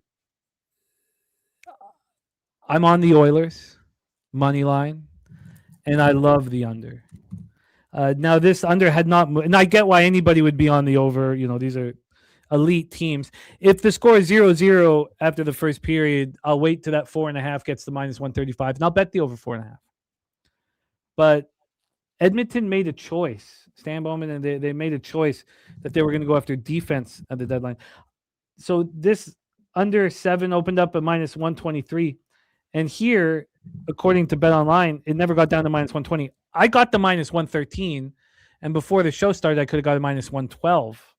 So it was moving towards the over. Then I looked again over at Penny, and I saw the under 7 at -130, which made me very happy. Now it's -119, so I guess come back. This game is going to be so intense. So intense. So what do you need for an under in an Edmonton game versus Colorado when we know, everybody's going to be on the over because they're elite, high-scoring teams? We have 90% of the tickets and 89% of cash on the over. By the way, 70% of the tickets on Colorado, but 56% of cash on Edmonton. So what do you need? Well, you need, first off, the best penalty kill in the National Hockey League. And Colorado's almost there. They're third. So that's the only hope you have against the best power play. So you have the best penalty kill. Then don't forget that the Achilles heel for Edmonton over the last little while has been their penalty kill. And Colorado's power play is second worst in the National Hockey League. It's a real problem. So there you go. So that's start. Then you have the Abs coming in off their 5th straight win, 7th in 8 games, a 3-2 shootout victory at home over the Wild in a game they needed. Colorado doesn't need to smash Edmonton here. Edmonton is sizing themselves up against these playoff teams. If you read the articles for the Oilers, they're being left for dead. After Carolina beat Edmonton at home, they're like, we're not a good hockey team. Everyone's just like, they're not good. We'll get ousted in the first round of playoffs. And what did the Oilers do? They fortified their defense. This all of a sudden has become a very strong defensive unit. And, Connor Murphy feels he's so angry that he was jettisoned and the Blackhawks had to take part of the contract. So this forward group is an injury away from a problem. What did they do? They pick up Jason Dickinson, one of the best penalty killers in the National Hockey League. He's phenomenal. Huge face-off winner. Now they got a third-line center. You got Ekholm, Bouchard, Murphy, Wallman, Nurse, and Emberson. I mean, only adding, now you're healthy too. Now Ekholm's a little banged up, but adding Wallman last trade deadline, adding Murphy this trade deadline, all of a sudden you could say, well, the Oilers have one of the better defenses in the National Hockey League. Then Steve G with me on the under 7. I love the under 7. I could lose it. I could lose it. The firepower on the ice is incredible, but I fucking love it. Love that the line's gone in my favor. Love the way the Oilers are playing right now because it's so different than we've seen the last 2 years.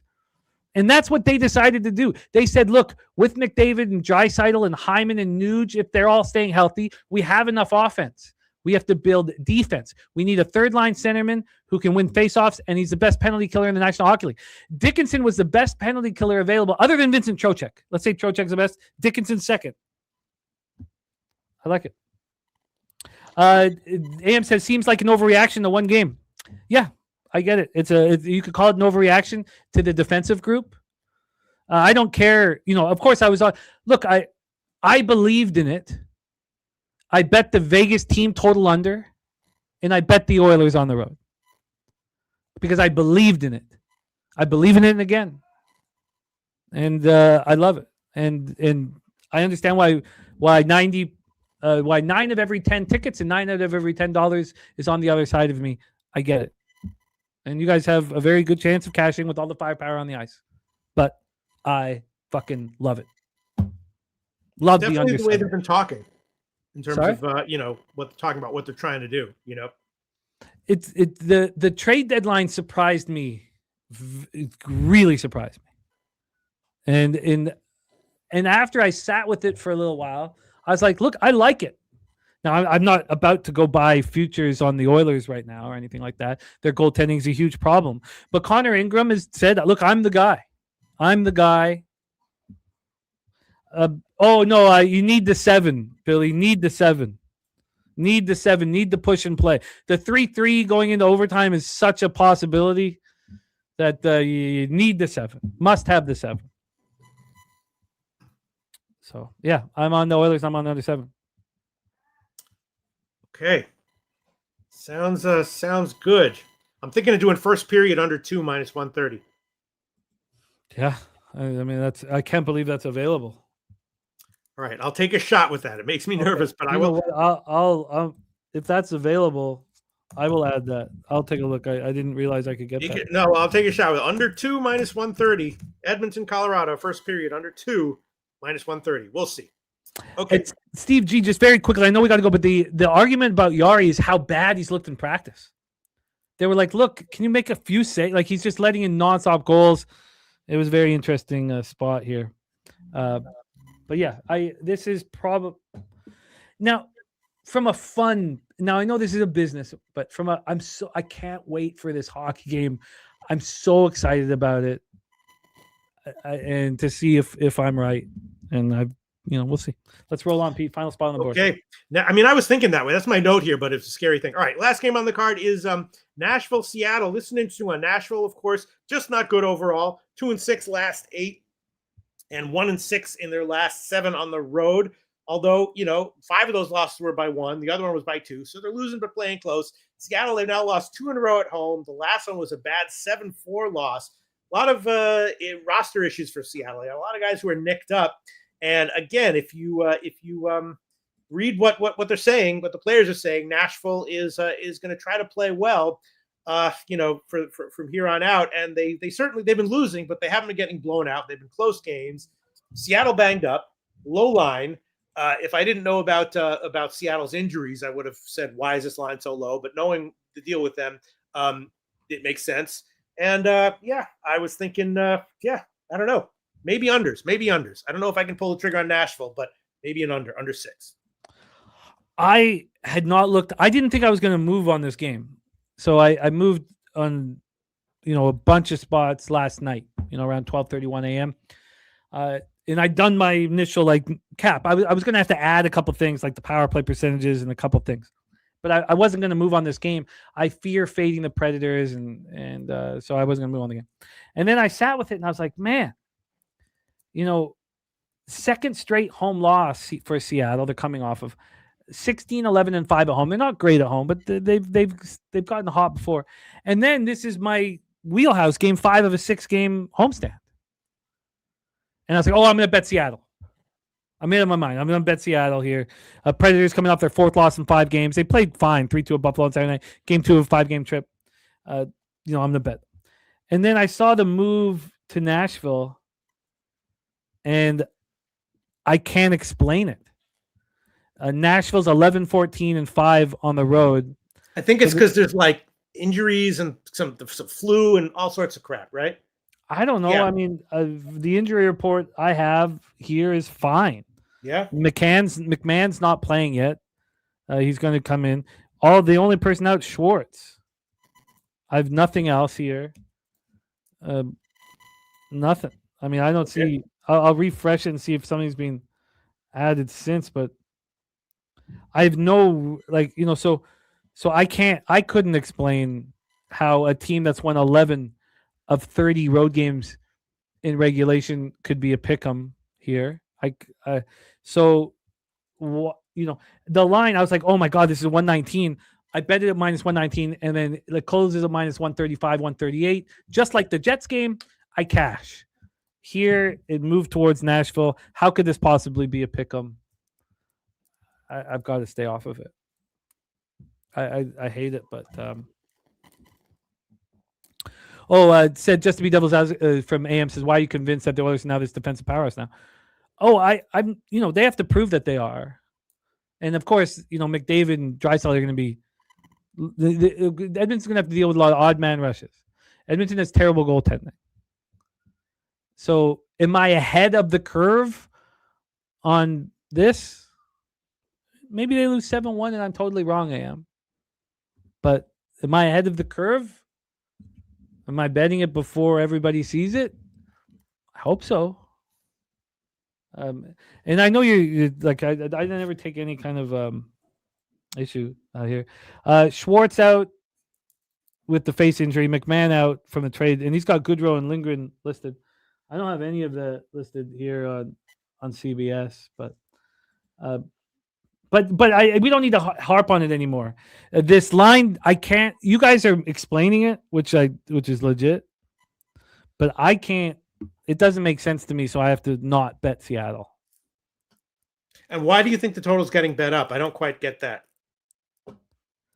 I think it's because the Predators' power play is starting to hit at a high level, and Seattle has the second worst penalty kill in the National Hockey League. Isn't Seattle a pretty good defensive team in general, though? They should have been better. I couldn't with Chandler Stevenson as your second line centerman. What we perceive as a strong defensive unit with Dunn, Larson, Montour, and Olesiak, they should be way better. And maybe it's their penalty killing. Let's say you get 2 extra goals. Let's say Predators get 2 power play goals. Well, then you're not going to get the the under. I think it's predicated on the weak penalty kill for the Kraken. Mm-hmm. But I literally, when I was like, 5th game and 6th game trip, this is a minus 119. I went like running over to I obviously it was just a couple clicks, but I was like, I'm going to bet the Kraken now. And then the line moved to the Predators. I was like, I mean, let's just go to the cash flow. I mean, here we have 56% of the tickets and 51% of the cash on Seattle. That really surprises me. See, that first line move. So Circa moved this from minus 112 to minus 120 last night. Yes. And if I had have seen that, I wasn't on them last night, but if I had seen that, I would have bet them. I would have seen the minus 108 right now and being like, I'm in trouble. So I'm off. All right, I'm going to take a shot with the under 6.5 minus 128. I'll take that. You are in business. We're going down to the wire in the Stanford game. Utah's got off to a really nice start against Cincy, 59 Utes. Oh boy. Yeah. And sorry that we had to go NHL last, but we're probably going to have to be doing that over the next few days with the afternoon college basketball action.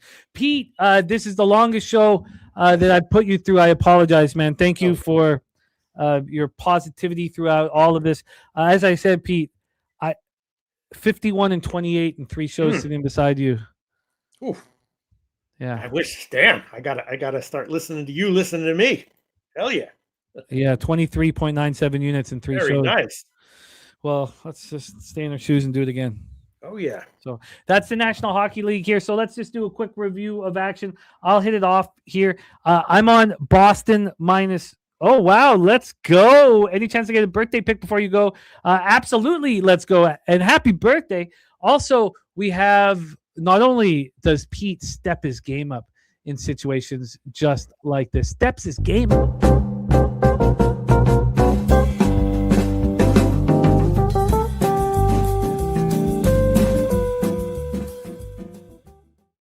We have the low bag parlay, which will be that. It'll be the low bag parlay.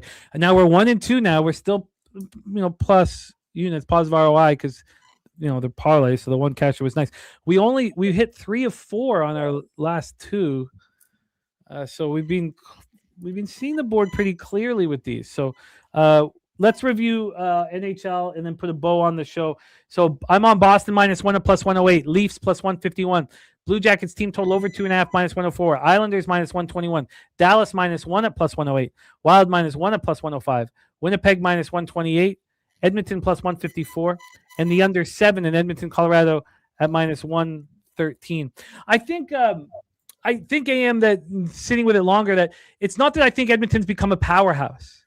It's that everybody thinks Edmonton is the sieve of all sieves, the worst defensive team in the National Hockey League, and they're not. They're not, and they've Ingram starting to step up. They have fortified their defense, with the Connor Murphy move. They fortified their forwards being defensively accountable with the Dickinson move. So I believe I'm just ahead of a curve where even if they were an average to good defensive team, then there's a lot of money to make because everybody sees them as the worst. I think that's more of it here. For my additions here. I never take, don't worry, AM. This is part of it, man. Trust me. Not for 1 second did I ever feel that way. Not for a second. I know how you work. I know how we work. And I didn't think of that for 1 second, my man. Then possible additions, and there will be additions here for me as this now becomes the most important hour of the day after the show. But for me right now, I have some interest in that Sharks first period or Sharks first period plus a half. I'm adding the Leafs first period. I have conviction with the Leafs. I have conviction with that under 7 Edmonton game. Those are my games of the night, man. I cannot wait. I wonder if I should add the Columbus first period plus a half. I think AM's right about this line being, begging people to bet the Jackets. I'm going to now move on to Detroit. I'm going to study that under. I'm now going to move on to Rangers as well. And then that is, and then I like Peters under 6.5 and Anaheim Jets. And then I like Peters first period under 2. I'm going to study both of those spots. That's in the Edmonton, Colorado game. There we go. There you go. No, Justin, let's do it, man. You're absolutely right. We should drop with wine time. You and I, we should definitely do it. Definitely do it. Peter, review your NHL action, and then we will drop our parlay, and then put it in the proceedings. NHL, I took Boston -1 +108. San Jose Buffalo, first period under 2 -149. Columbus, first period plus a half -138. And that game under 6.5 -102. Detroit -1 +174. And that game under 6 -114. Islanders, first period money line. I got -110. Around -110. And that game under 6 -137. Dallas -1 +114. Utah, first period team total over a half -140. The Anaheim game under 6.5 -124. Edmonton, Colorado, first period under 2 -130. And Nashville, Seattle under 6.5 -128. I like your card. I like your breakdowns. I'm going to be adding some of the spots that you're on. Excellent work, Peter. Peter, it is time for the low bag parlay. It's time for the low bag parlay. We're 1 and 2 here, and I've got the spreadsheet. We're tracking it. Peter, do you have an idea of how you want to handle things? Oh boy, yeah. It's so much friggin' pressure here. Let me. Oh, see. Look at my man Toby Lane. Toby Lane. This guy makes big boy bets. He's on the Leafs money line. He's on the Jets money line. And he's on the Sharks money line. Wow. And Toby's in Czechia, I believe, living in Czechia right now as well. Oof. Shout out to our guy Toby Lane. All right. Well, if it weren't for cramps, I would give Monmouth first half plus 2.5. But I don't know. Maybe I'll hold off on that one. Mercyhurst definitely. Oh, Serbia. Sorry, he's in Serbia. Thank you. Sorry, Toby. Sorry, my man. Gosh. All right. I guess I'll give. Man. That does feel like, but you're going to give Boston. That's going to be your pick, right, Jim? No. Oh, you're going to give Dallas. So I'll give Boston. I guess I'll just give the money line. No, definitely not the -1, the puck line. Okay, I like where this is going. All right, Boston Boston money line, whatever you can get, -155 or whatever it is. Okay. All right, can I? And then I got to give a birthday pick, right? No, that will be. We'll call that. No. I'll give it that. Okay. I'll give a separate one. Okay, so we're getting a separate birthday pick. I'll do the same too. Yeah. I'll do the same too. Happy birthday. I will say that my pick here will be. Ooh, this is tough. This is a little bit. Yeah, Dallas -1 does seem kind of obvious, doesn't it? Seem kind of obvious. Birthday pick. Happy birthday to you. Happy birthday to you. Let me see. What will I give? Oh, damn, this is tough. All right, maybe I guess I'll give. Jesus. Wow. I'll give Missouri State, Florida International first half under 72.5. Okay, so the birthday pick from Pete. Happy birthday. Birthday pick from Pete is FIU, Missouri State first half under 72.5. First half under 72.5. Pete, I hope you are rewarded financially for all the hard work that you put in on today's show. Thank you very much. Thank you, my friend. Parlay the hell out of everything.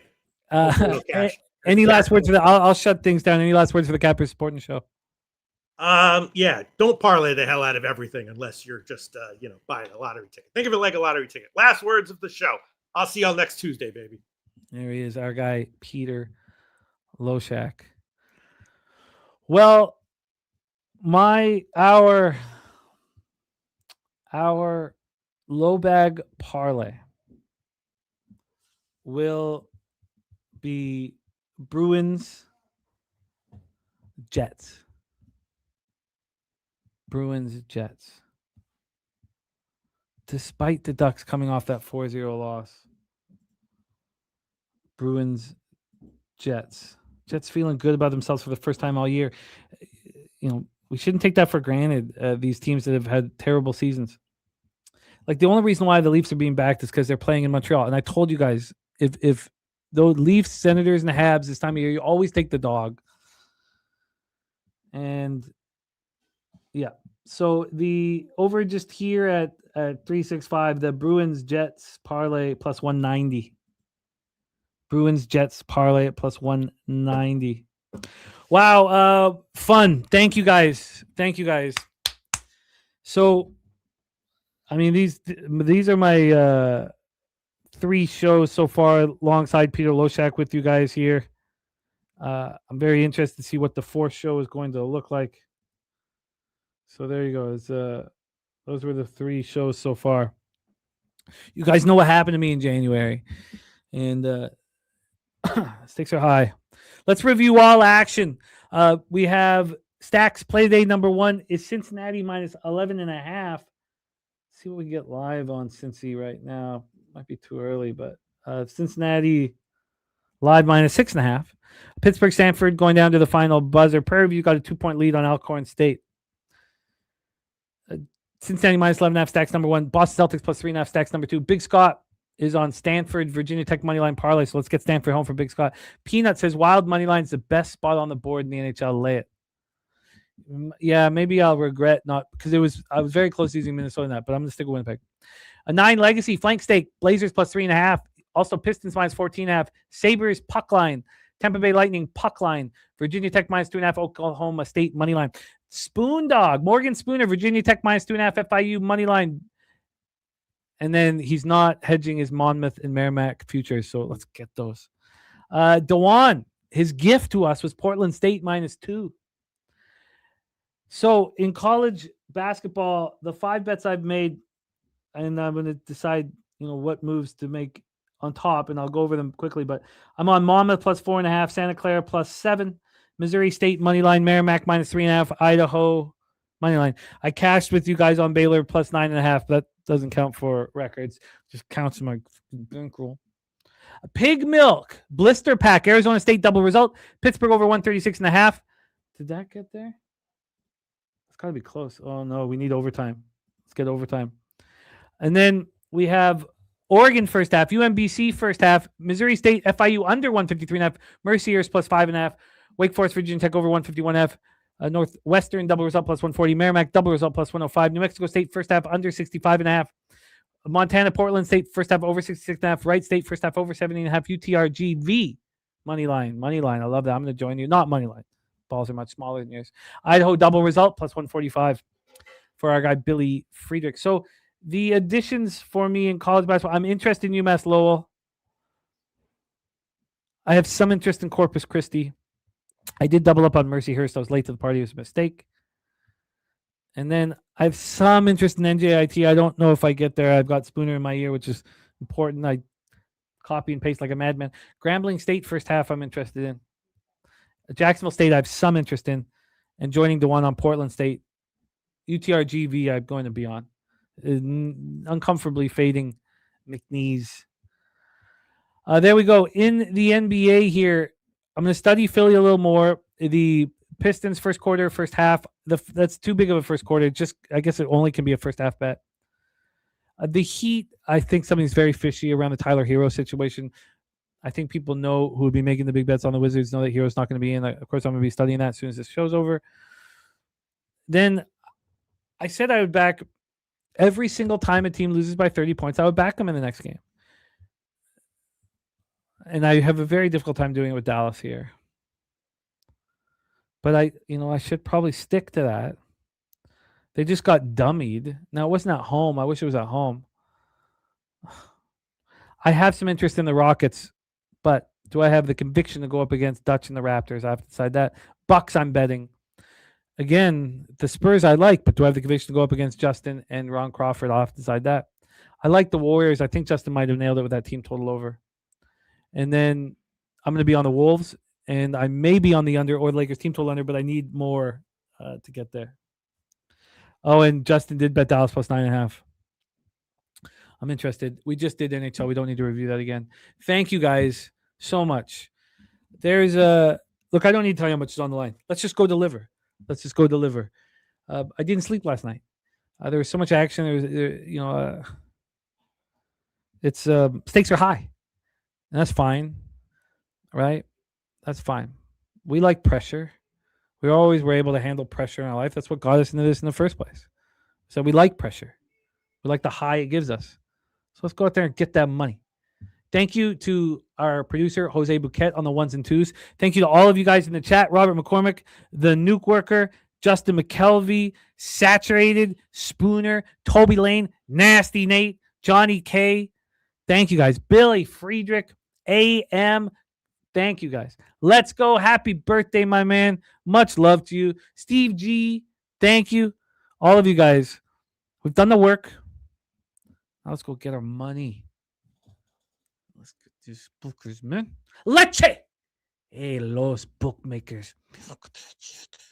It's easier to sleep in the black. When you're losing your ass and feeling so, you know what to do. Tune in to Pop Sports Radio. Easier to sleep in the black. It's easier to sleep in the black. It's a roller coaster ride, you're gonna catch a bad beat. No problem, keep your head up and just bet the spreadsheet. It's easier to sleep in the black. It's easier to sleep in the black. All thanks to Jeff Slaughter, these shows have our backs. POD's always rolling, especially the stats. Easier to sleep in the black. It's easier to sleep in the black. We got Jimmy, Jose, Dabby and the fam, Dutch wine time, Spooner and OG Wham. So hit the like button, don't say that you can't. If you know what's best, just put your money on Taint.